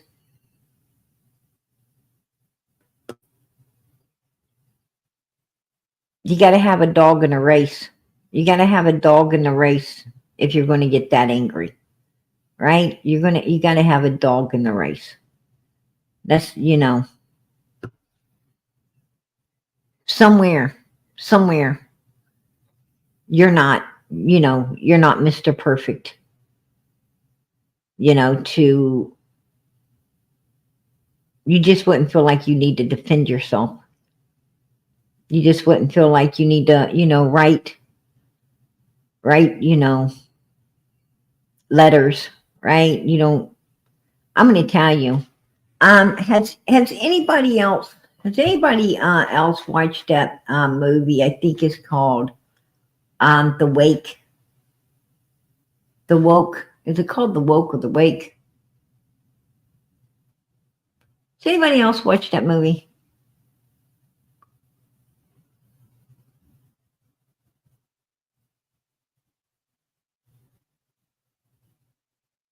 No. It's got like, I think seven parts to it. You guys ain't seen that? Oh my God. You've got to see this.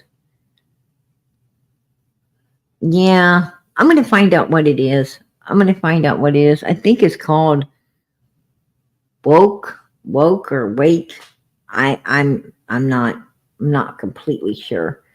But anyway, it's a true story, supposedly based off of a true story about a community, basically a whole community of, these people, the woke. Yeah, that's, yeah, Momo,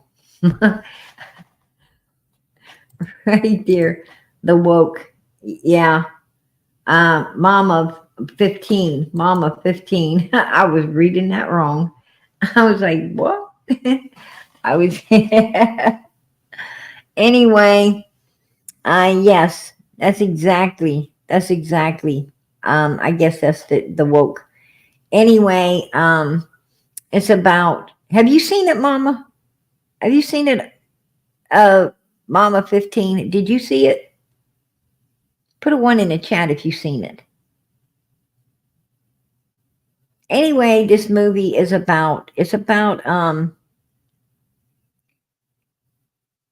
okay, and it's a, yeah, it's not really, it's not scary for me.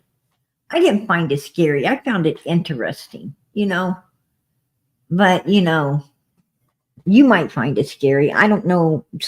What's scary to some people isn't to others.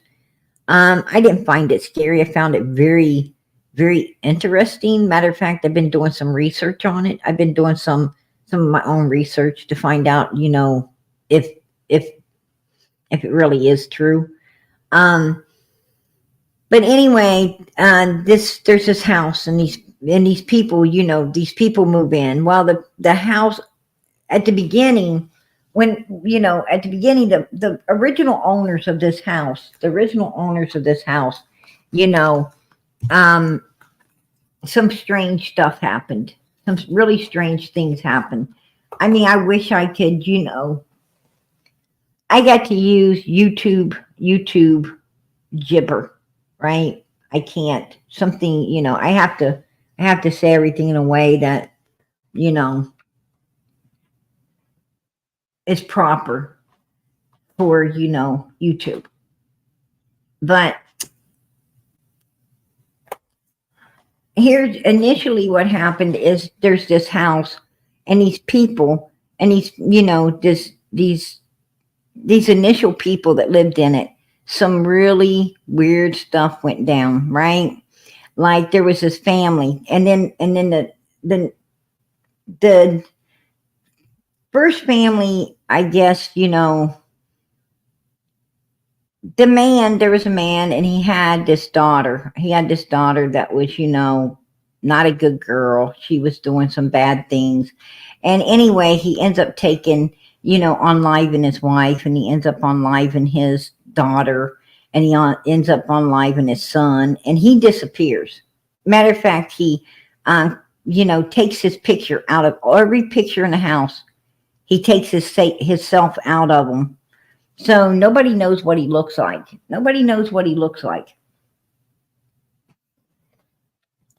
And he disappears. Anyway, this new family moves in, and they were warned. They were warned by a letter to get out of there, to move out, to go away, and they didn't. So really strange, bad things happened to them as well. And and then another family moves in, right? And when that family moves in, matter of fact, there was a 3-year-old kid came up missing, and some bad, and a little kid said it saw these things and they wouldn't believe it, but it really did happen.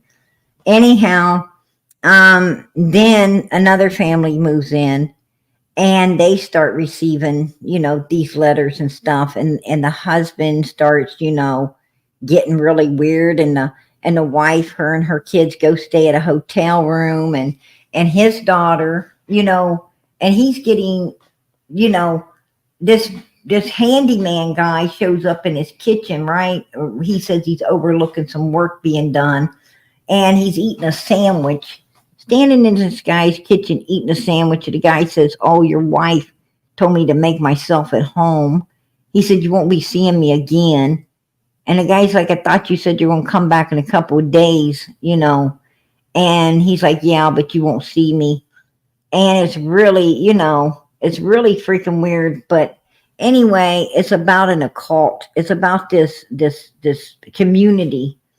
And supposedly there's these tunnels going under, when they built this community, they built some kind of tunnels going into, certain houses. And so you don't know that these people are able to come up and into your home, right? They're able to come up and come into your basements and stuff, and you have no idea how they're getting into your home. Even if you have surveillance, right? You don't see them. You don't see them come in to your house. It's really a weird freaking movie. But you have to watch it. You have to, it's something you got to watch for yourself. It's freaky. It's weird. It's something that you wouldn't suspect, but supposedly is true. I mean, like if you're out there home shopping, be very careful. But this house at one time, it didn't sell for like 7 or 8 years. It was on the market for like 7 or 8 years because it was dirt cheap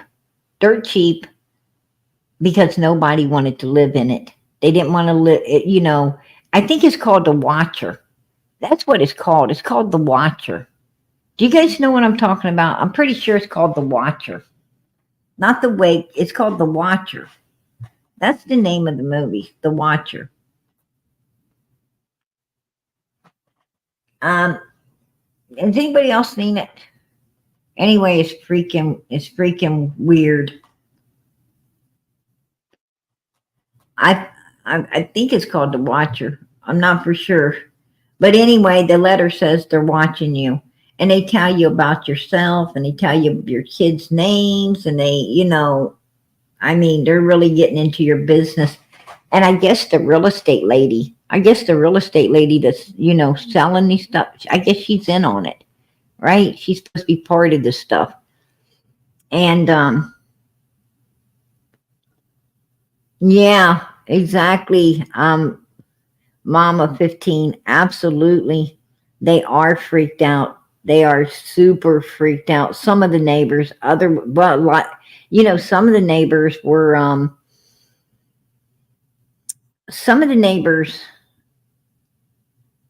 most of them, this one particular girl, she knew who it was, right?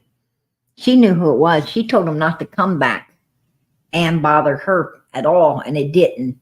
But other neighbors were getting letters too. That's true. Yeah, don't check your mailbox, right? Don't check your mailbox. Don't ever know what's going to be in there, right? I'm going to tell you something. I don't know. If I got a letter like that, everybody in my community is going to get one, right? Because first thing I'm going to do is I'm going to copy it, and I'm going to send it to everybody in the community. Hey, what can I say? I'm sharing and caring, right? I'm like, oh, and you got one too?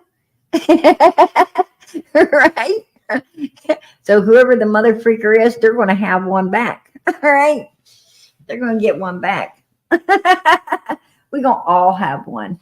That's the way I think about it.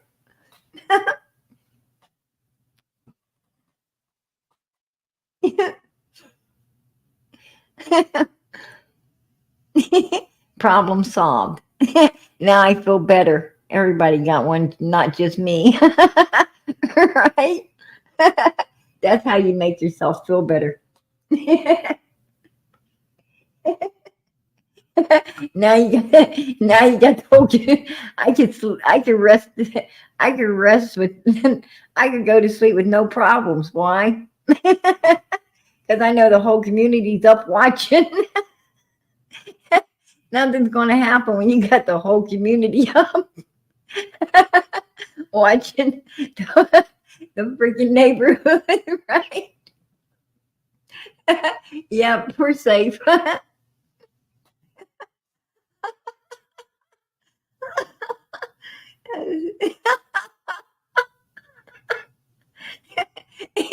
You don't think I would do it? I fucking would, straight up.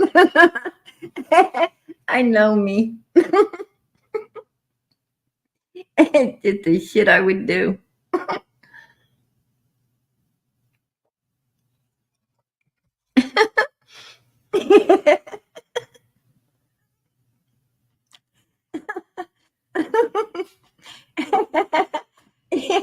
You know, where I live, I rest. I rest. I have no problems resting at all.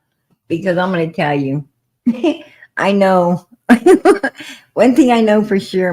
My neighbors they all definitely keep an eye on them on PG. They're like, that's where the crazy lady lives, right?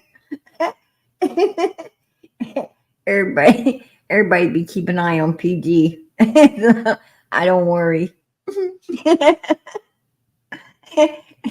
It pays to be crazy, right?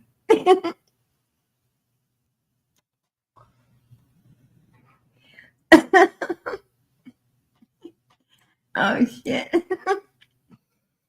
I went down you.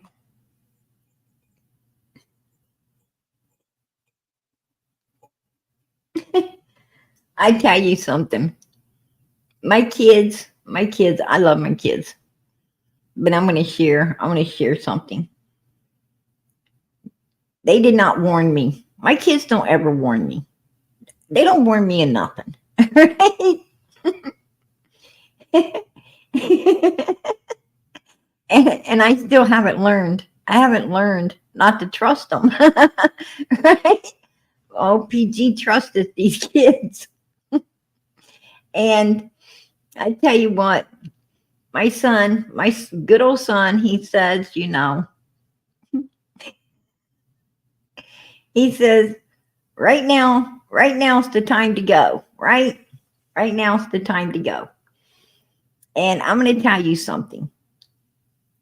Right now was not the time to go.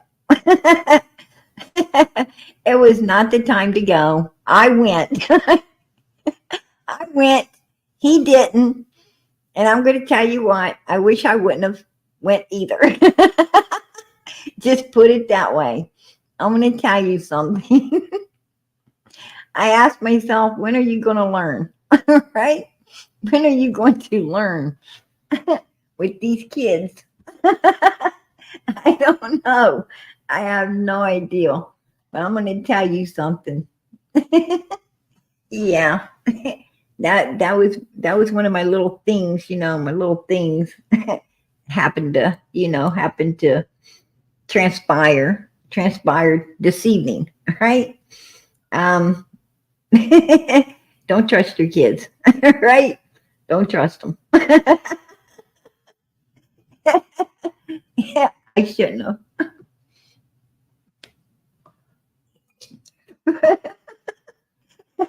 Sometimes I think they send me out there to see what's going to happen. And it wasn't good. And shit wasn't good. Let me tell you that right now. My kids got to be real glad that I've got a damn good sense of humor, because if I didn't, it could be all bad, right? It could be all bad. I'm going to tell you something. My parents didn't have a good sense of humor. It would have been all bad, right? I was raised with no humor. I know how it can be. maybe I must have got it all. I must have got all the humor, because my parents sure the hell didn't have none. My kids are super lucky.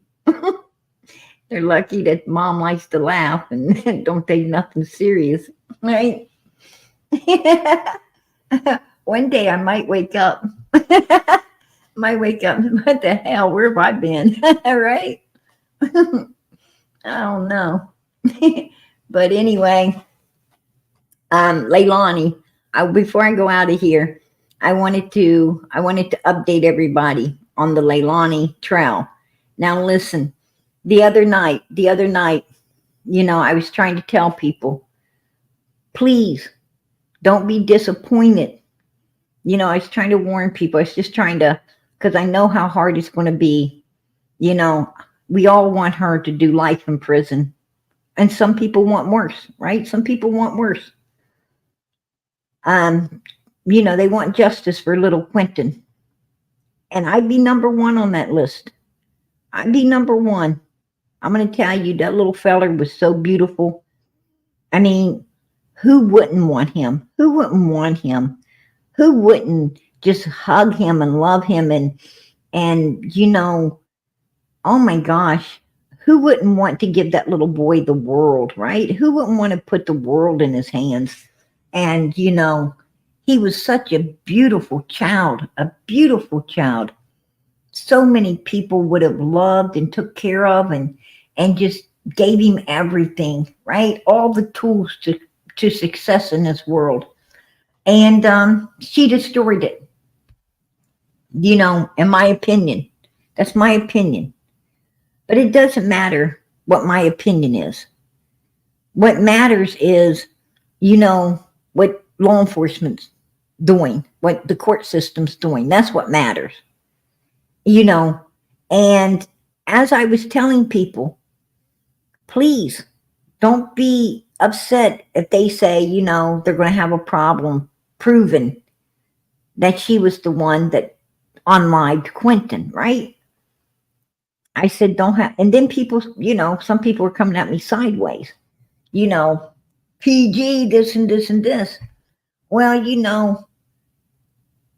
I'm going to tell you something. I'm no Leilani fan. I'm not no Leilani fucking fan club.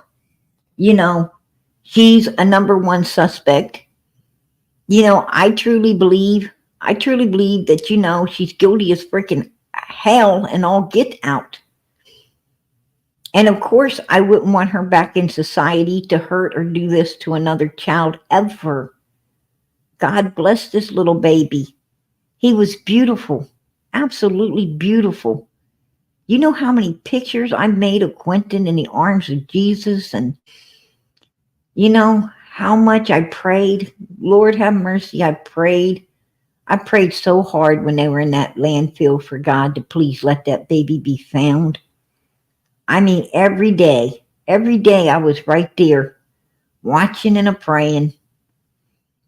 And I'm going to tell you, nobody wanted justice for this baby more than PG would have. But I'm going to tell you what, I know the law. I know the law, you all. I know how this shit works. And, I just didn't want anyone to be disappointed, including myself. I always prepare for the worst, hope for the best. Always. But I prepare myself for the worst because, man, I know what crashing feels like. I know what it's like to get your hopes all built up and have them tumbled to the ground. And, it's not a good feeling, you guys. And I was just trying to spare everybody of that. I was trying to spare you. Hey, Lady K, how you doing, sweetie? Thanks for all you do, PG. Kim. Hey, Kim. Girl, I appreciate it. Member for 17 months. All right. Hey, yes, I appreciate your support for Summer's channel, girlfriend. For real. God bless and much love. Absolutely. I love Kim. Kim's been with us forever. She's been with us forever. I adore Kim. And I so appreciate all your all support for Summer's channel. I absolutely do. God bless. But I'm going to tell you, this ain't going to come out PG's mouth. I told y'all. I told you. But this ain't going to come out of PG's mouth. This is going to come out of professional's mouth. Okay? I'm going to let you hear it. It's certainly something that could be done. I really think that it would not yield very much because there's just going to be too contaminated. I think it's also going to be very difficult to prove at what point in time did the child die and who was with him at that time. That's always what an issue that we have when a child is murdered or killed, is who was with him, who saw him last, when did it happen, and who was there, who could have prevented it or who could have done it. And so I think that's going to be very difficult to prove. There you go. There you go. That's what I was trying to tell you. When I don't remember who it was, try to come up on the panel and talk a bunch of crap to PG. Right? I don't remember who she was.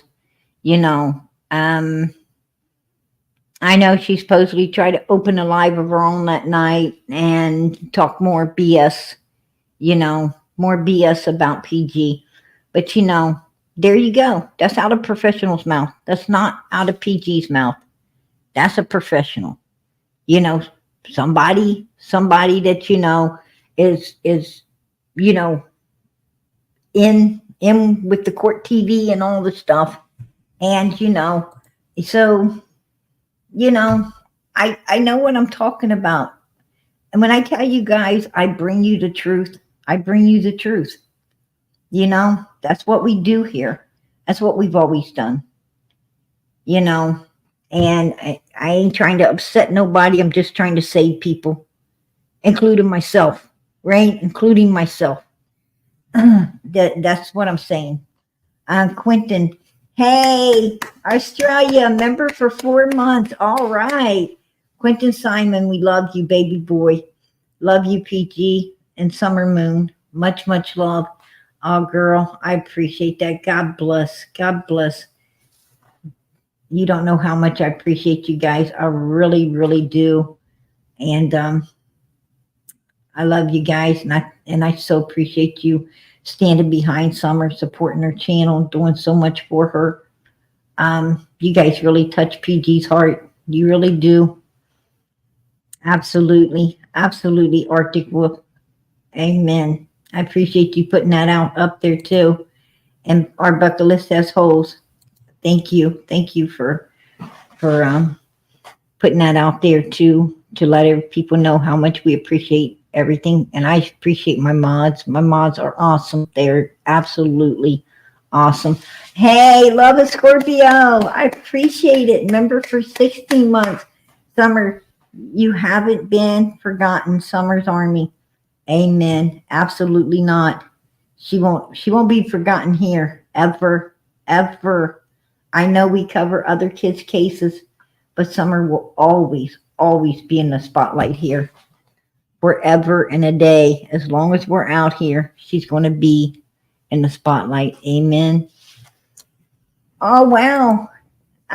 All day, 420. All right. Hey. 420. All right. Member for 4 months. Love you, PG. Hey, girl, I love you too. You know it. You know it. God bless.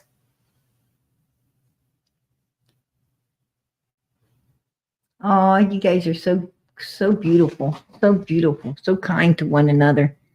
Absolutely. You're so kind. I want to tell you, I don't I don't think God could have put a better army together than the one he put here. I really don't. I mean, God knew what he was doing when he put this channel together for summer. Absolutely.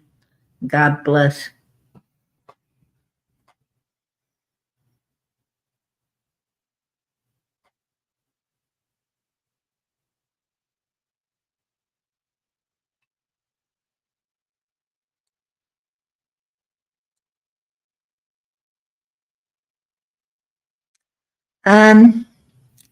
Southern Gal, if Summer was found tomorrow, if Sebastian's found tomorrow, and it wasn't good news, it's been so long that I don't think they would be able to prove who or what happened to them. You'd be surprised. You'd be surprised at what forensics can do today. You'd be real surprised at what they could do today. You'd be real surprised at what just one bone of a missing child could yield. Just one bone.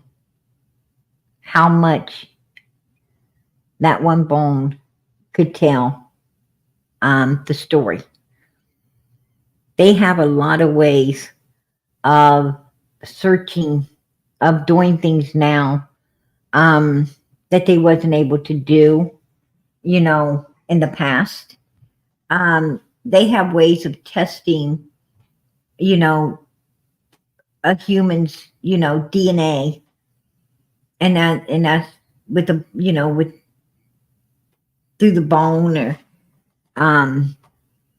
hair, the spine, especially if they had the spine. You'd be surprised how much they could tell.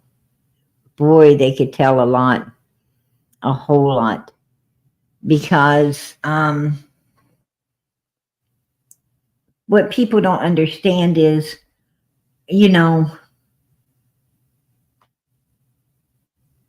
at the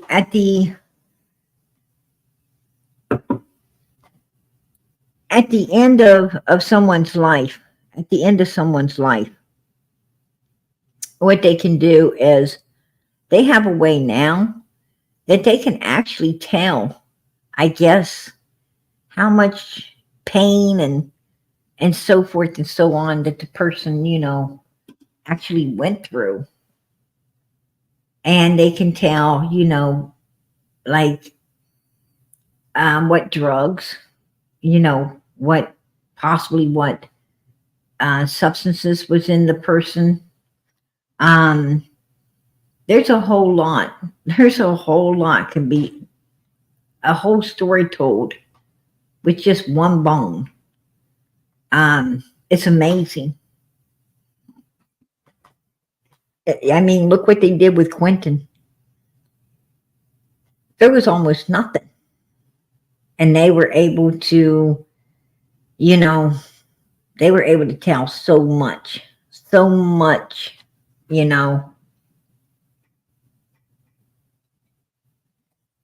from, from what they did find. But,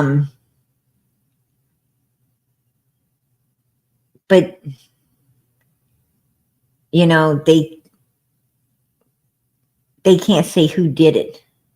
They can pretty much say how it was done, but they can't say who, right?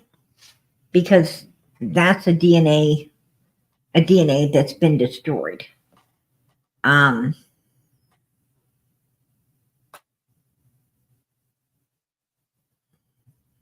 Leilani's in prison. She's in prison. So,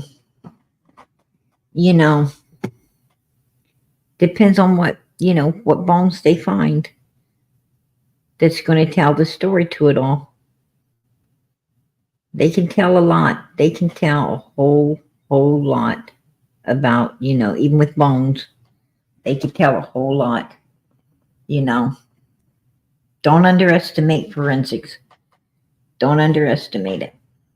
But anyway, there's good old Leilani, right? There's good old Leilani setting that ass up in court.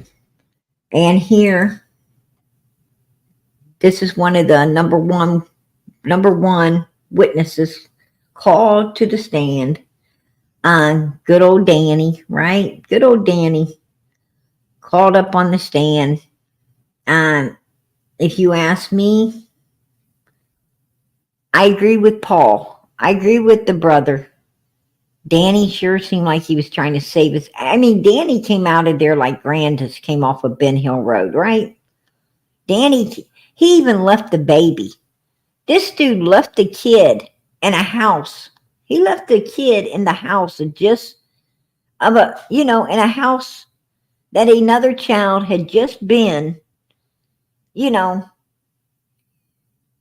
unlived, right? Unlived in.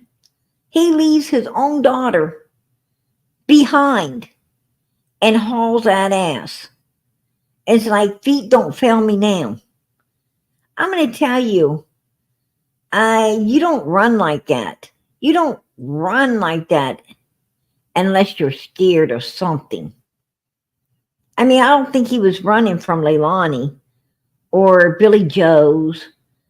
I think he was running from the law. And he left his baby behind to get the hell out of there. That's just what it seemed like to me. That's what it seemed like to me. I mean, who does that? I'm going to tell you something. I'd have been leaving there. I'd have been leaving, but my baby'd have been going with me, right? I would have told law enforcement, I can't get my kid out of here fast enough. Me and my kid is the hell out of here. I mean, one kid comes up missing like this, my kid ain't staying here. But he stayed there. He stayed there for a minute, right? He stayed there.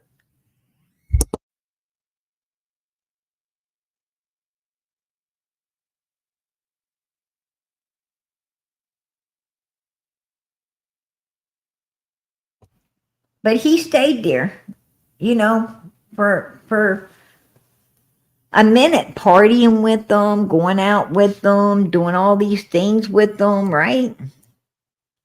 He was hanging around and, doing his thing. He was hanging around doing his thing.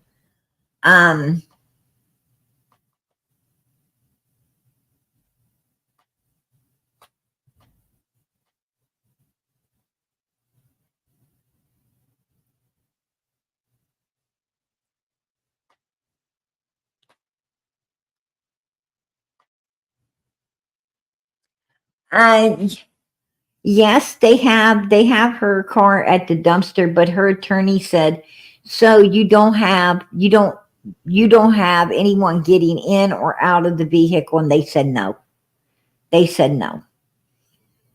And also, they can't prove that Danny wasn't in the vehicle with her. They don't have no pictures of who was in the vehicle. They just have a picture of the vehicle, and they know her phone happened to be in the vehicle too. But that doesn't mean Danny wasn't in the vehicle as well. These are the things that, they don't know. They don't know. Or Danny could have been in the vehicle with her phone. He could have been the one in the vehicle, not her. They don't know. They ain't got no clear pictures of who's in the vehicle. So, and really the way it sounded is they don't really know what make and model it was. They think it looked like that vehicle, but they don't even know if it was the same vehicle on all the cameras. Could have been a different vehicle. This is all weird. I mean, personally, her phone was supposed to be binging right by them dumpsters. And if her phone's binging right by those dumpsters for like 2 or 3 minutes, they're binging by the dumpsters. I would say someone in that vehicle, And if her phone's there, then it must be her vehicle. And if it's her vehicle, then it had to be, her or Danny in the vehicle doing what they did. And I say, if it's her phone, it was probably her, right? It was probably Leilani. Because the way these people hang on to their phones, right? I mean, I don't hang on to my phone a whole lot, like right now. I ain't got my phone on me, right? I haven't got my phone on me. I don't hang on to a phone, a cell phone. It is not glued to my hand. I'm not attached to some phone. I just refuse to be attached to anything like that, I mean, I'm attached to my children, yes. I'm attached to, some of my family, but I'm not attached. I'm attached to a lot of friends, but I'm not attached to a damn phone, right? I'm not attached to a phone. I mean, my phone is where I can hear it. If it goes, rings, I can hear it. But what I'm trying to say is it's not in my hands all the time. But a lot of people it is. I mean, I got 4 kids, and I'm telling you now, yeah, wherever they are, the phone is, and I know if I walk into a room and one of their phones there, I know they're going to be popping up. If I stand there for like 2 minutes, I'll see them coming back. They're coming back to get that phone. Like if I'm looking for one of my kids and I see their phone laying in the living room or laying in this room or that room, the game room, I just stand there. I don't even bother to go look for them. I just stand there because I know within, a few seconds to a minute or two, they're going to be right there picking that phone up anyway. So as long as I'm holding their phone, I don't have to go look for them. They're coming back and I'm going to talk to them then.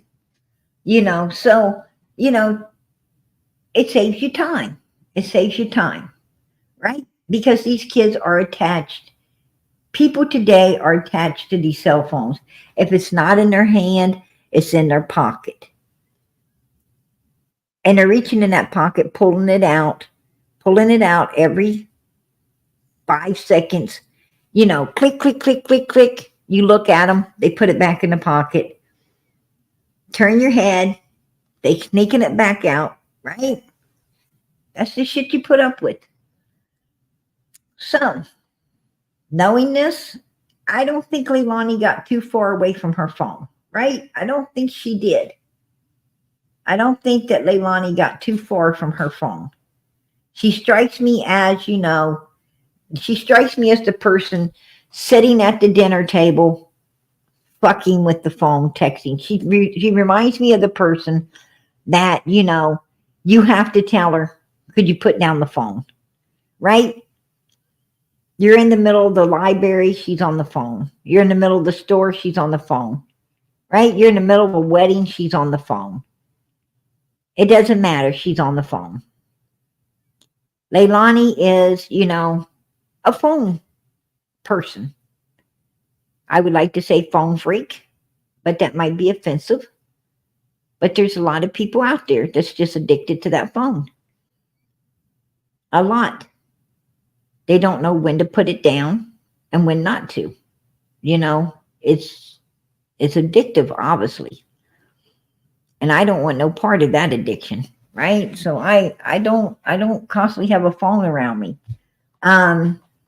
I also hear, that phones can cause a lot of health issues and things like that. So, I try to keep them at a distance.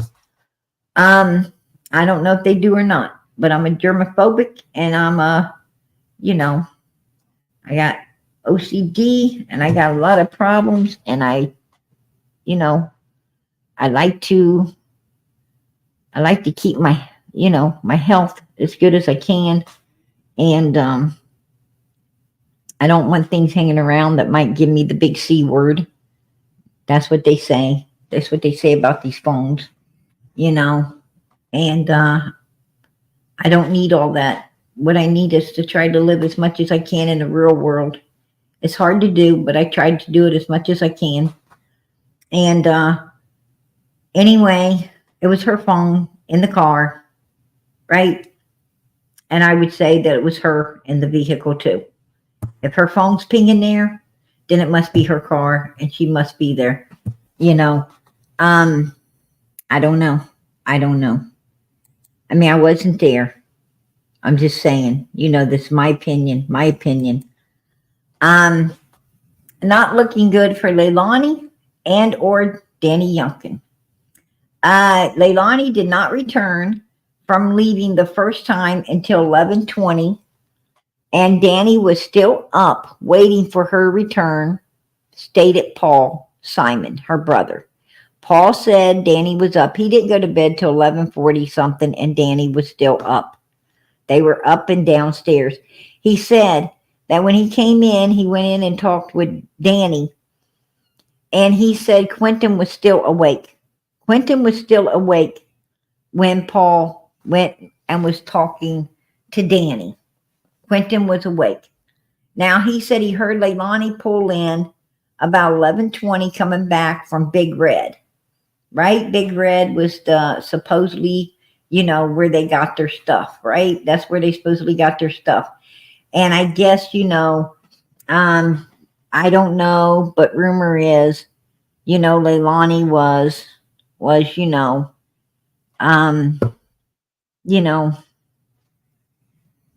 getting down. She was getting down with, you know, Big Red. I guess she was getting down with Big Red. I don't know. I heard, that's what I'm hearing. You know, that's through the grapevine. You know, she was getting with it. And I don't know. You know, she could have been, you know, she could have been banging it. I don't know. Or it banging her. You know, how the hell that, I mean, somebody was banging somebody from what I heard. But, you know, it is what it is, right? It is what it is. People do that. And she got back at 11:20. I don't know what time she left. I just heard she got back at 11:20 and, you know, had the stuff for her and Danny. And I'm going to tell you, you know, I used to be a partier. I used to love the party. Man, shit. Party didn't start till I got there, right? And I'm going to tell you something. Shit, 11 o'clock, it's just getting started. 11 o'clock, baby, it was just getting started, right? You came at 9, 10, 11. You got there early. You was getting there early. I mean, 11 o'clock, that thing's just barely getting off the ground. I mean, it really didn't get kicking. It didn't get kicking until, you know, 1, 2 in the morning. And then people were looking for places to go, right? You're looking for places to go at 3:30, 4 o'clock in the morning, right? I mean, it's like all night. Once it gets started, you're up and going. Nobody's seen you till about, you know, 12, 1, 2 o'clock in the day, the next day, sometimes maybe even 3. But, you know, you was partying, you was wide awake when you're partying. And she just getting back at 11:20 with the goody goods. So, you know, they're going to party up for a minute. And nobody parties up and goes to bed. Nobody fucking parties up and goes to bed. That's bullshit. Trust me, the whole reason in doing this stuff is to feel it, right? The whole reason in doing it is to feel it. So, you know, they're doing it to feel it. Danny ain't going to do it and, you know, not get to feel it. That's crazy. Why you even, if you plan on going to bed, you ain't even going to bother doing it. You're going to save it. You're going to save it for the next day. Come on. I know I got some partiers in here. Now, am I telling you the truth? Put a 1 in the chat. If you're going to go to bed, are you going to do up your stuff, or are you going to save it? Or are you just going to save it? You're going to save it. If you plan on crashing, you ain't going to do it up. You're just going to crash and save it up. Because hell, that's money saved, right? Put a 1 in the chat if you know what I'm talking about. Because that's just the way it is. I mean, anybody that parties knows that, right? Exactly, Ruby. Exactly. You, man, ain't nobody going mother freaking waste. Nobody's going to waste some, nobody's going to waste some good ass brownies to go to sleep. You ain't going to do that. Right? That's crazy. I think I'm gonna do, I'm gonna have about five drinks and go to bed. No, I'm gonna have about 5 drinks and party down while I'm drinking. Right? That's what I'm gonna do.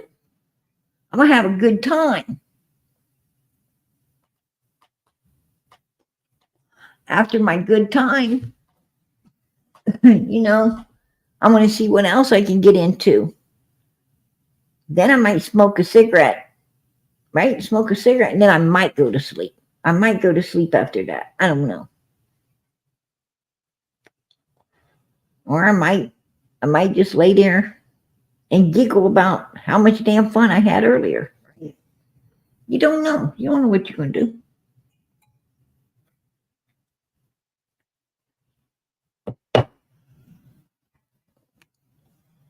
I mean, you know how I think.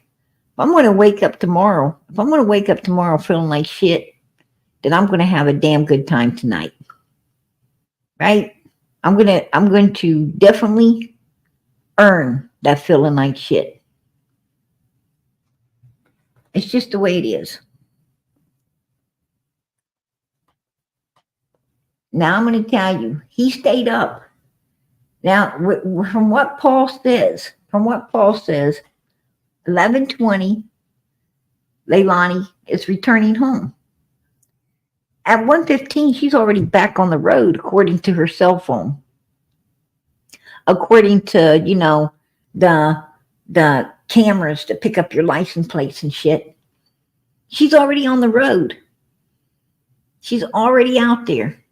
So, you got 11:30, because they wasn't even, she comes in the house. They still got to get the shit out, see what they got, make sure it's safe.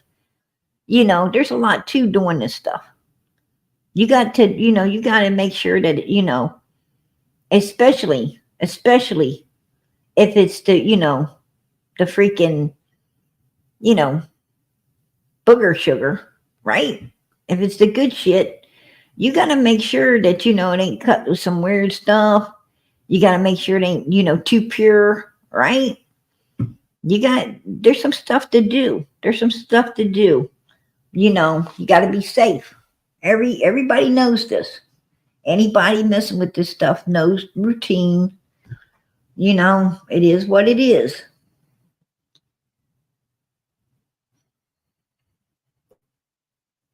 And I'm probably got some people saying, boy, PG really did come from a cesspool, didn't she? Yeah, I did. No lie. But it is what it is. You learn a lot from coming from cesspools. You learn a whole lot. All for the good sometimes. You seek the good, you'll find it. But, you look, they didn't even start to get to partying down until, like I say, 11:30. Now we're going to go from 12:30, 1:15. She's already on the road, so we're going from 12:30 to 1 o'clock. An hour and a half.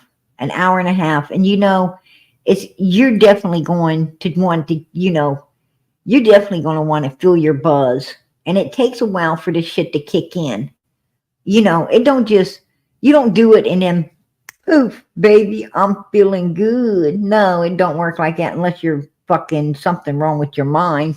Like you know, if you're one of them people who take one sip of something and all of a sudden, you know, maybe it's even water and you're walking around like, you know, it was something else. It's all in your head, you know, not in reality. I've seen people like that. You know, and it's quite, you know, and that's a whole nother subject for a whole nother night. Trust me. But anyway, because I can't start laughing right now. But anyhow, you know, if you're in reality and you're really waiting on your stuff to kick in, it's going to be a minute. Everybody that does this stuff knows it's going to be a minute for you to feel the effects of, you know, of the goody good shit. You know, it don't happen spontaneously. So anyway, you know, it is what it is. So now they're going to have to, you know, Danny's going to want to feel, he's going to want to feel what he just did. You know, that's why you're doing it, so you can feel it, baby. And I want to tell you, that's going to be a good hour. That's going to be a good hour. So, okay, you're telling me, Leilani, you know, you're going to tell me within, and then he has to go to bed. So you're telling me Leilani did all of this stuff in 15 minutes. You're telling me that, you know, Danny's hour was up of feeling his stuff kicking in and his partying. And he finally went to lay down in bed about 1 o'clock. And, you know, it takes a little while to get to sleep, right? Because you're buzzed up. You're buzzed the fuck up. It's going to take a minute to get to sleep. So, you know, at least it should usually take 20 to 30 minutes to get to sleep. But hell, she's already on the road. So, you know, even if he fell asleep, right? Okay. You're telling me that this chick did all of this stuff in 15 damn minutes. She unlived this kid, picked it up, you know, unlived it, however she did it, she cleaned it up.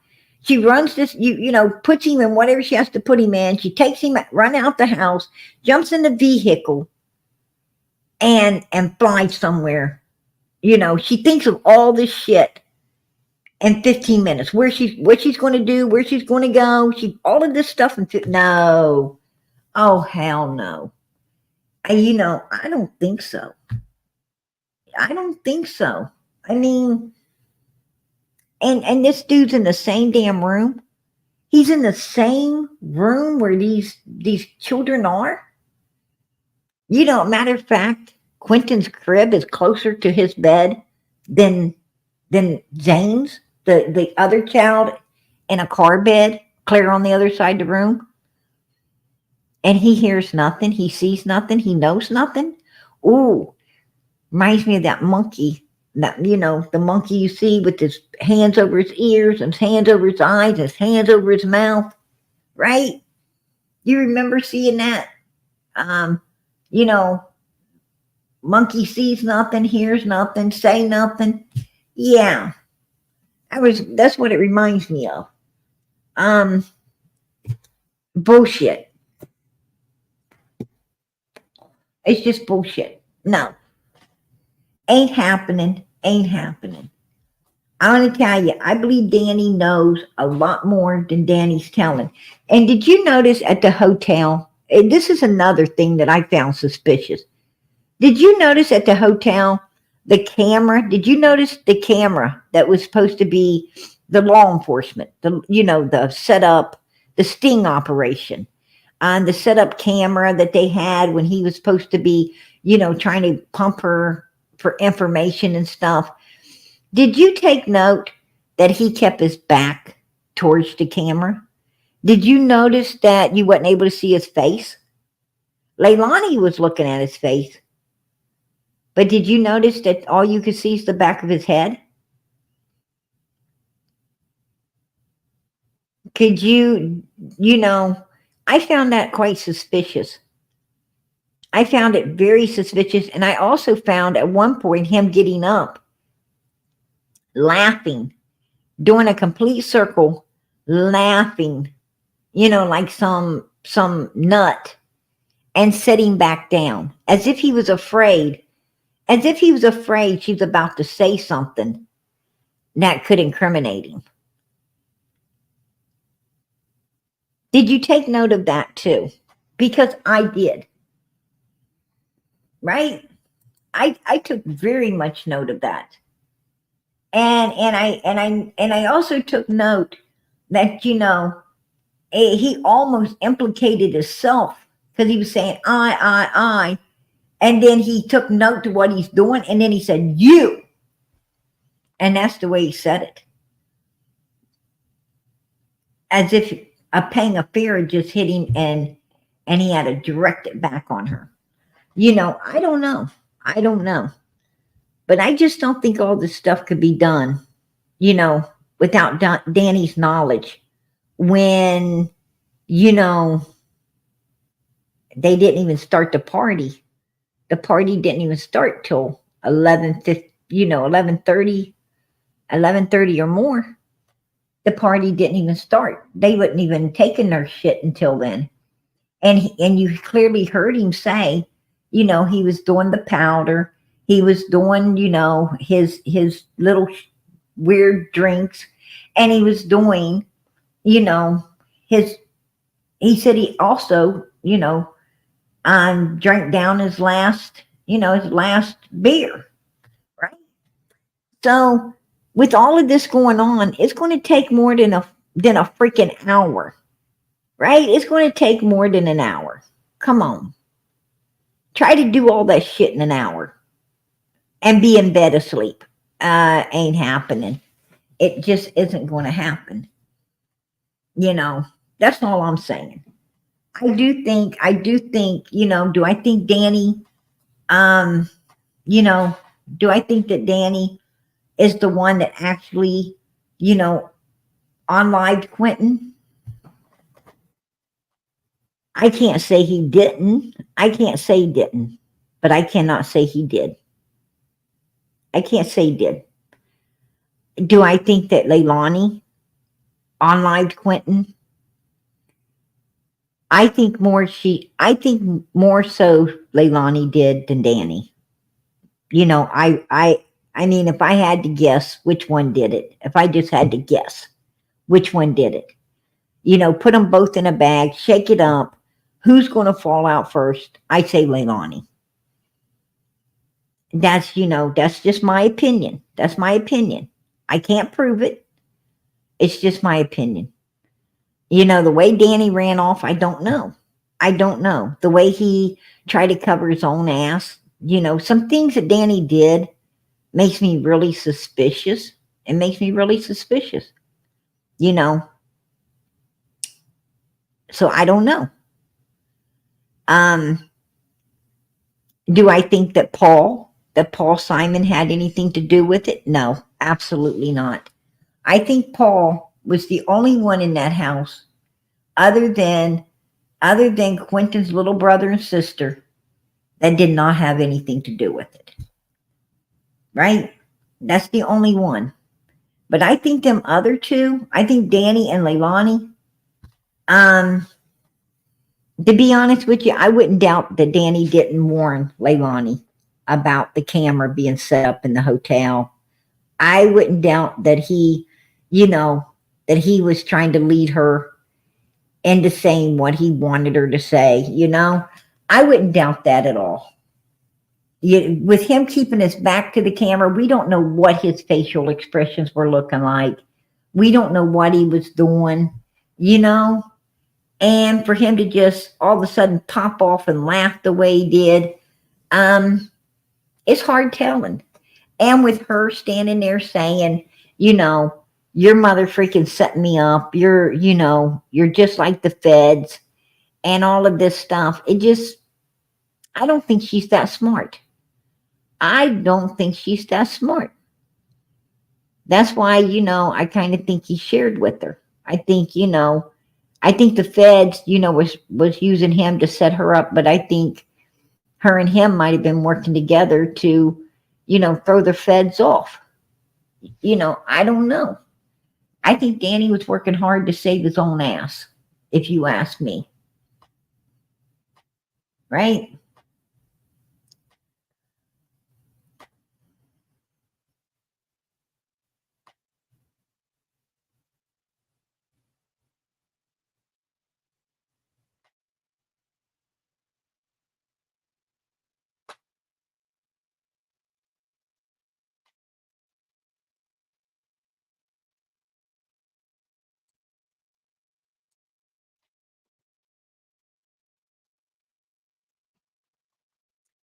Oh, wow. It's PM's happy early birthday. Absolutely. Happy birthday. God bless.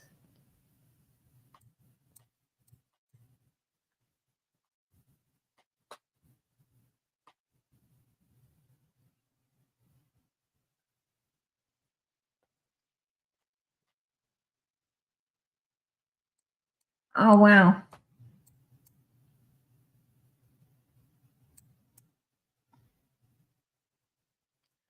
Justice for you. You're so sweet. You're so kind. God bless. And that's true. That's true, Australia.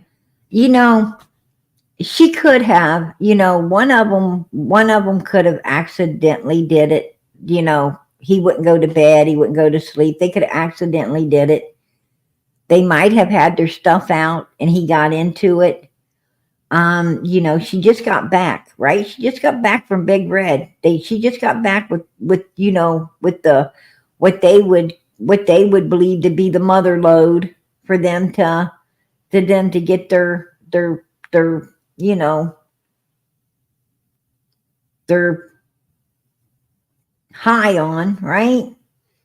And he may have gotten into it. We don't know. He may have gotten into it, and they didn't know what to do. They didn't know what to do. There's a lot of things that could have happened. Or, they might have God forbid, but the two of them might have done their stuff up and decide, and they was all hate up, and they might have did, what Leilani supposedly asked a friend to do. Leilani this Danny guy's talking about doing bad stuff to kids, right? He sings about doing bad stuff to children, and Leilani seemed to have been wanting to do bad stuff to a child. They might have, they might have both got messed up and decided to do something crazy like that. I don't know. I don't know. I don't know what happened.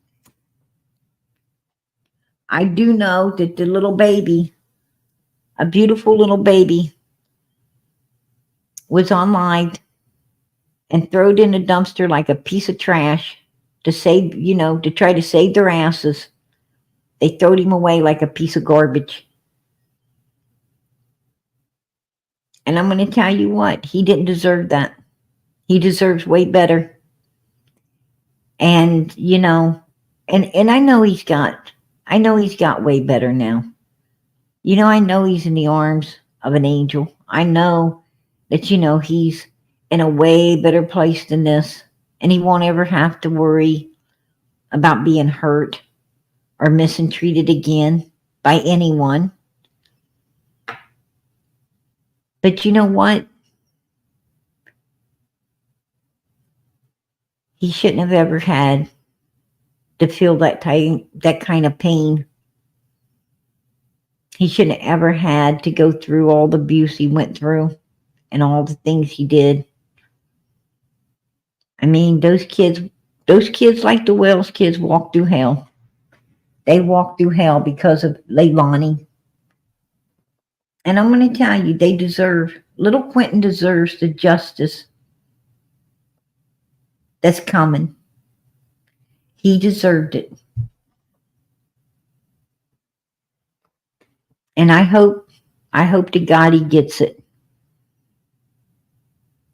I hope that Leilani rots in prison and ain't ever able to get out and destroy anyone else in this world.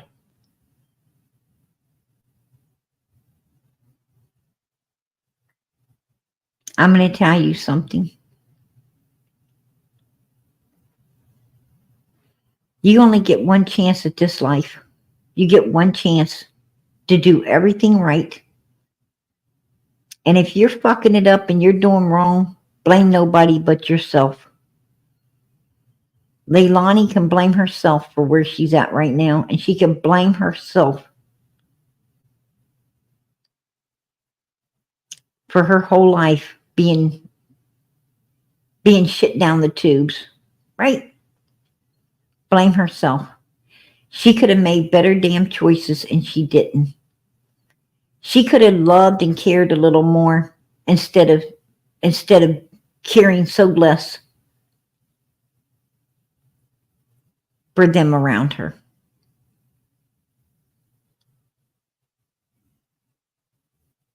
Like I said, you get one shot. You can't go back. Once you fuck up, it's done.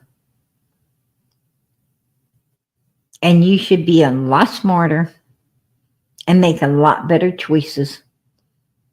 Right? Well, I'll tell you what. Leilani was always afraid of having to sit her ass at home with those kids and not have some man around. Well, now she can sit that ass in prison where she ain't going to have no kids, no man, no family, no nothing. And I'm going to tell you something about prison. Man, prison is like, it's like the grave. People might come around at first, but after a while, your ass will be there alone. All the flowers are going to stop. The flowers are going to stop.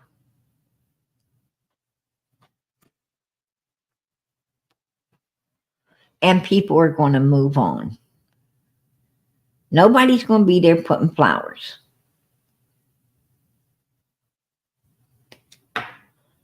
So, you know,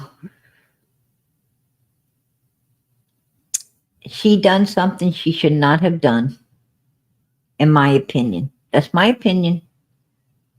And I truly believe, you know, she was the mother of these children. These children didn't belong to Danny. They belonged to Leilani. And Leilani should have been watching over her children, make sure nothing and no one hurt her children at all. And if her children were getting on her nerves, there was a babysitter right across the road that she could have opened the door. You need to take these kids. I can't stand it. I can't take it no more. Take them. And I'm sure the babysitter would have. She could have went over there and gave Quentin and Zane and the little baby to the babysitter and said, my tooth's hurting. I'm having a lot of pain and I'm going to have to run to an emergency room. And she could have left in her vehicle and went to the trailer park. She could have went anywhere. And she could have came back later and the babysitter wouldn't have known whether she went to an emergency room or not. But she would have been, you know, she would have been done with her kids for the night.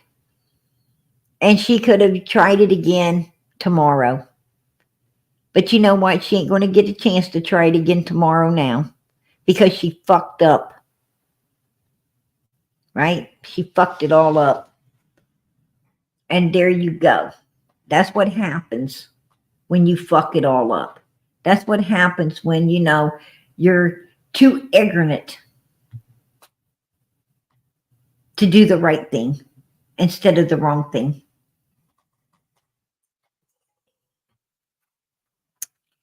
I'm going to tell you, I think every last one of us who have children, I think every last one of us have had to go outside, right? Am I wrong? I think every last one of us have had to go outside, pace back and forth, and smoke a cigarette. I think we've all had to go out there and count 1, 2, 3, 4, calm it down, get it together, right? Let me think about this before I do bust that child's backside something fierce. I think we've all been there. Every parent has been there. Put a 1 in the chat if you've been there. Put a 1 in the chat if you have been there where you had to just go off. I don't care if it's in the bathroom. I don't care if it's outside to pace back and forth. If you've had to just walk around in a circle where you're standing and collect yourself.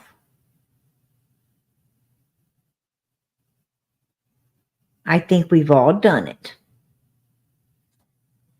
We've all had to do it.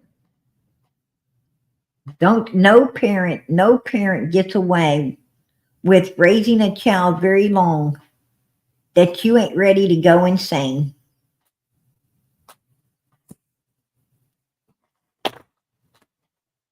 I'm going to tell you something. You can only hear wham, wham, wham, wham, wham, wham, wham, wham, wham, wham. You can only hear that so freaking long before it starts to get on your nerves. It's okay. It's okay. Mommy's here. It's all right. Wham, wham, wham, wham. It's okay. Wham, wham, wham, wham. You know what you do? You end up at the emergency room, don't you? You end up at the emergency room and you find out that it's either colic or it's an ear infection. It's something. And then the doctor tells you what to do and the child will be all better. And so you follow instructions and you have the patience of a saint, because you got to have the patience of a saint. And you have the patience of that saint because you love that child more than you love yourself. You love that child more than you love anything. That's your child. And you feel so bad that it's got colic. You blame yourself. I took it outside when I shouldn't have. Or ear infection. I should have covered its little ears with the bog, and this is my fault. You blame yourself and you get through it. And you become a better parent, right? You become a better parent for it.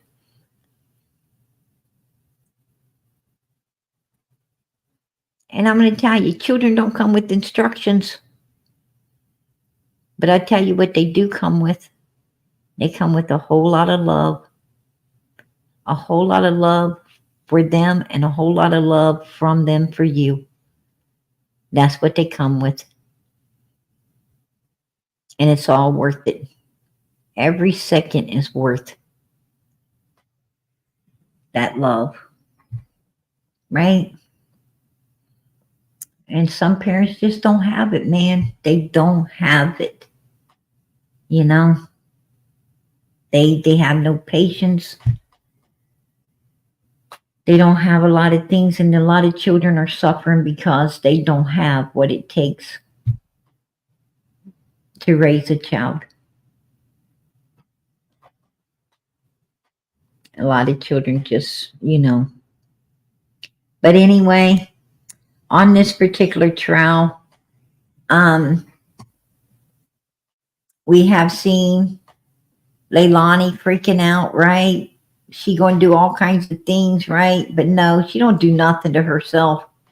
She's a blowhard bitch. She don't do shit to herself. She motherfucking takes it out on this baby. She takes it all out on this little baby. Always taking it out on that baby. Well, you know what? I have news for Leilani Simon. That little boy was the only one that looked like her ass. That's the only child she had that looked like her. That child did not look like no Bubba Moss. It did not look, like anyone other than her. That kid was a chip off the old fucking block of Leilani.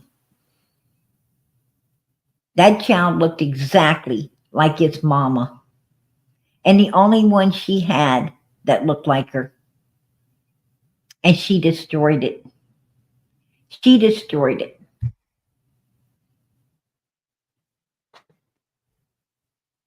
She had no brains whatsoever. She didn't have a brain in her fucking head. or her ass or anywhere else. If she'd had any brains, she wouldn't have been sitting around, laying around with Danny. She wouldn't have been laying around with something like Danny.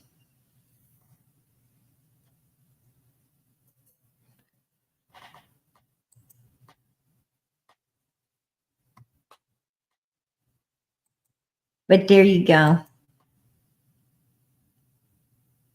What a shame, right? What a shame. There she is. Just sit there and look on. I don't know how the hell she shows her face.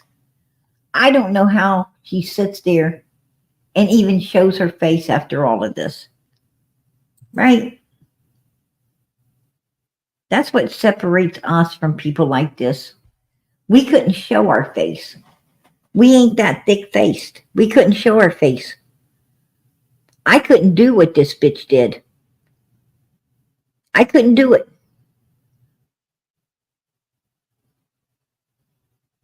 And I sure to hell couldn't show my face if I was evil enough to do something like that. I don't understand it. I don't understand it. But she sits there, right? She sits there with no problem at all. How the hell do you do that? I don't know. You know, there's Paul. I believe Paul. I think Paul's the most honest one. The most honest one that's been on the stand so far out of all these people. I really do. And this lady here, oh my gosh. Oh my, you know, she was doing so fucking good, right? She was doing so good.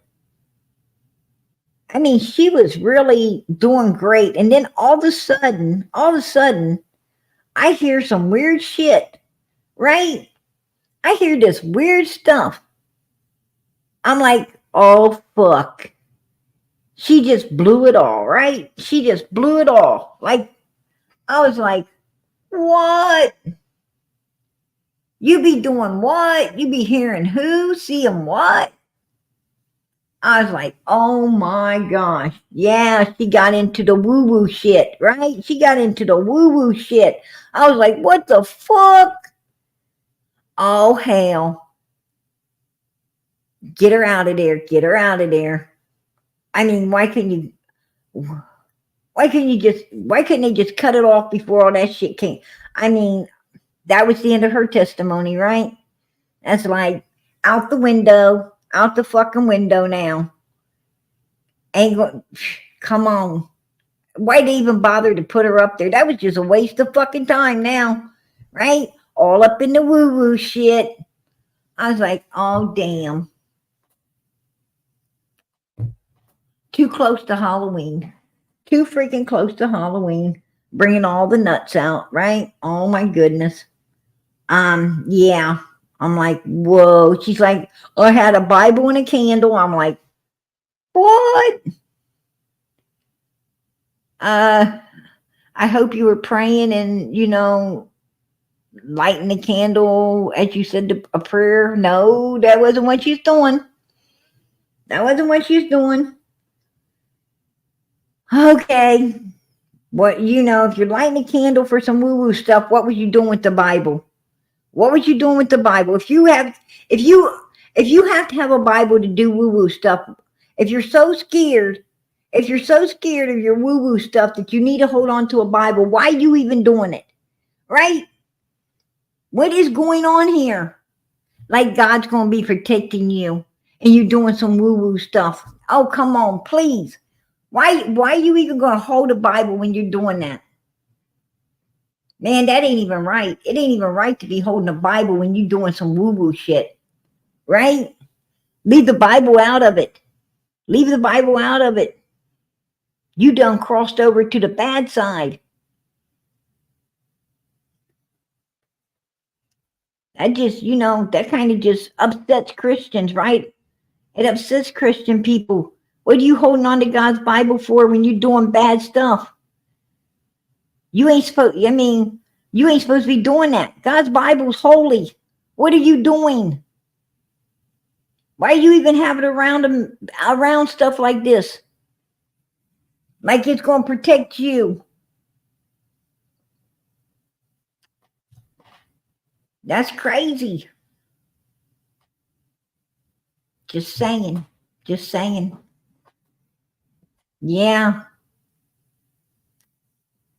I don't know. I don't know, y'all. But I'm like, damn. Get her the fuck out of here. Right? I don't even know why you brought her in. This is crazy as hell now. She was sounding sane and now she's insane. Shit. And I don't think people believe, a lot of people know we ain't going to accept that. You're right. See you later. Wow. Yeah. Then they brought the little babysitter's daughter in. She done good. She done very good. God bless her. God bless her. She was very brave. Very brave. They didn't have the camera and stuff on her because she was only, she's a child. And, so they wasn't showing her face. I got a picture of her entering the courtroom, but, I won't bring that out here because I ain't showing the little, she's beautiful. She's a beautiful young lady. And she really loved Quentin. She really loved him. And she did a remarkable job testifying. And then they brought in the babysitter, right? They brought in the babysitter. And the babysitter, this woman was, she was really trying to protect Danny, wasn't she? Like, they told her, you can't have it both ways. You can't have it both ways, right? You found it odd. You found it odd that Danny told you, hit you up and said the kids weren't coming. He always brought the kids. Whether Leilani goes to work or not, he always brings the kids. But this day, he's not bringing the kids, right? This day, he's calling you off. And, and that's very suspicious. Very suspicious. Oh, she didn't find that suspicious. What she found suspicious is Leilani keeping the kids because she doesn't never do that before. Well, Danny didn't ever leave them there before. Danny always brought them, and this day he didn't. So that's very suspicious, right? That's very odd. Stop trying to protect a fucking suspect. Just stop it. Danny was there. You don't know what his involvement was. Quit trying to protect him, right? He also said, he also wrote some bad things about the kids, right? He showed he don't care about Leilani's kids. He said, you're mean, such and such kids. I mean, he right off let her know they're not mine and I don't like them, right? I don't like them. I mean, he showed his true feelings. He showed his true feelings about her kids. And that was the time to, give him a steel-toe boot in the ass, but she didn't. But she didn't, y'all. But, this is what you got. You got a real storm brewing. You got a real storm a brewing, and hopefully this beautiful child gets the justice it deserves against the evil beings that did such evil to him. Right? That's what I'm hoping. That's what I pray for. That's what I prayed for. And there she is, right? There she is. Looking the way she looks. And is Mama going to show up? I can't wait. I can't wait to see if Billy Joe's going to show up. I can't wait to, see and hear if she makes it to that stand. I don't know if she is or she ain't. I don't know. Hopefully she does tomorrow. We're back to it tomorrow, you guys. We're back to it tomorrow. Can't wait to see. Can't wait to see how this turns out. Lot going on. Lot going on. What are they going to tell his brother? What are they going to tell his little brother who so loved Quentin? Who played with him? Who tried to pull him out of that ditch when no one was watching him? What are they going to tell this little guy? A part of him's gone now. A part of this little boy's gone, right? What are they going to tell him? I don't know. I don't know what they're going to tell him. What are they going to tell us, Quentin's little sister? You know, what are they going to say in the future? I don't know. I don't know. You know, but I do know this little boy is in way better hands than he ever was on this earth. That's what I do know. And that comforts me. I think that comforts all of us. I think it's a comforting feeling to all of us to know that he is in way better hands than he was on this earth. And that he won't ever have to go through any more misery or pain or suffering. Right? We're still here. We still got a lot to go through. But you know what? He doesn't. And he's already where we all want to go. Right? He's where we want to go. Let us be so lucky to be there too. Right? Let us be so lucky. In the name of Jesus. Amen. We're just hoping to get there. But I think I've kept you all quite a long time tonight. And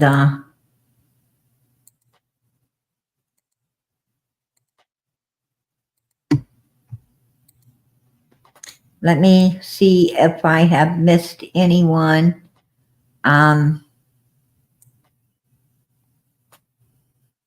Hey, my sweet Norway was in here. Member for 31 months. All right. I appreciate that. God bless. God bless. I didn't see that. I'm so sorry. Went right past me. And Country Ann, I appreciate it. God bless. I appreciate your support for Summer's channel. And Trish, I appreciate you, girl. God bless. Love you, PG. Hey, you know I love you too. I got super sticker. I got a members tonight. Many members. And I got a I love you, PG. I got a few of those tonight, and I so appreciate them. I really do. God bless each and every one of you tonight that supported Summer's channel. I appreciate that. You guys don't know how much I appreciated it. Absolutely. As we go out of here, I want to let you all know how much I appreciate it. I appreciate everyone who supports this channel. And I appreciate everyone who is here supporting. You know, everybody supports it one way or another. You know, a lot. Your time is worth a lot. Your time is worth a lot. And I appreciate you guys for, you know, helping me keep the channel moving forward, you know, mentally, physically, and financially. It is, you know, God bless. God bless. Summer has a beautiful army here. She has a beautiful, beautiful. God knew what he was doing when he put this all together. You know, I didn't know. You know, I was honestly, this is something I don't do. And I had no idea, you know, I was in the daze, you know, when I got put into all of this. I was in a daze. You know, I didn't even know why I was doing it. But it was God's plan. It was his plan. And I so appreciate every single one of you who come in here and support this baby, a voice for the voiceless. One way or another, you all are supporting this channel and keeping it moving forward. And it's all glory to God. I can't take no, you know, bows for this channel and what's going on. I can't do it. I know it's not PG. I know it's all God. And it's all for these missing kids. And I thank God every single day that he gives me the strength and the courage and all the tools that I need to be able to come in here and do what we're doing. I'm very thankful. I'm very grateful. And I know as long as he wants me here, I'm going to be here. There ain't nothing I can do about it. And, and I appreciate each and every one of you, And I think God also put me here as well, not just for the missing kids, but I think he put me here to build this family, and remind you all to be good, to remind you all that, there is a God above us. We got a heaven to gain, a hell to shun. And I think he put us here, to pray together and stay together. I think we all make each other's lives a lot better, if you ask me. And that's why, why God's got us all here doing what we do. And I appreciate each and every last one of you. Don't think that PG does not appreciate you. And I know if I appreciate each and every last one of you, and I love you the way I love you, how much more does God love you? How much more does he love you? He loves you. Trust and believe that. And he has a gift for you. And I'm going to tell you, everything that you guys put into this channel, trust and believe God will be returning it. He will return it back to you with much more. Trust and believe that. Because that's the way God works. All your good deeds will not go unnoticed. Amen. So I do want to let each one of you know how much you are appreciated. And I'm going to say, I truly do care. I truly do care about all of you. I care about this channel. I care about these missing children. These missing children, number one, you guys know that. We're all on the same page here. All of us are on the same page. Before I go out of here, I always ask, please, please, please keep those prayers going up for Summer. Keep them going up for this little girl. She's the true victim. Please pray for her. She needs to be found. Quentin has been found, and we thank God for that.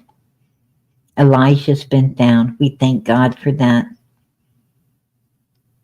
Most of these children are being found. Most of them are getting justice. But little Summer, she hasn't been found yet. Sebastian Rogers hasn't been found yet. And Michael Vaughn hasn't been found yet. So please keep the prayers going up for the ones who have not been found, that they be found in the name of Jesus. Amen. And keep the prayers going up for the ones who are getting justice right now, the ones who have parents in court and justice coming. Let us pray that these babies get the justice against these monsters, and pray that these monsters are not ever turned loose out here to hurt anyone else. In the name of Jesus, amen. Nobody should ever have to endure what these little children have had to go through and endure in this life. No one, nobody should ever go through that. So please keep the prayers going up, and keep them going up for one another. I don't know what everybody needs in this chat tonight. I have no idea what anybody needs, but I know God does. I know God does. And I know God loves you, and he cares about you. And I know God answers prayers. And I pray in the name of his son, Jesus Christ, that whatever you're seeking, whatever you're asking for, whatever it is that you're praying so hard for, and I know there's people praying for something, because I can feel it. I can feel there's a lot going on with a lot of people in here tonight. I don't know why, but I'm able to understand that there is. I can feel it. I can feel so many people needing something. I don't know what it is, but I feel that there's something going on in a lot of people's lives in here tonight, that they've been praying and they're waiting. Well, I pray with you that your prayers are answered in the name of Jesus. And I know that they will be. So just hang on, because God's bringing it. Know that he's going to answer. Amen. And I tell you what, I appreciate all the prayers that you guys send up for me and mine as well. I really do. I would rather see the prayers go up for these missing kids. But I know someone's praying for me and mine, because me and mine have been able to overcome a lot of things here lately. And I want to let you know how much I appreciate it. If you're one of the people praying for us, thank you. Thank you for your prayers. I'm going to say good night. God bless. Much love. As we go out of here tonight, I can already see all the support going up for these missing babies. And I'll tell you what, let's keep it going up throughout this song and let them know how much we love and care about them. Good night, everybody. God bless. Much, much love.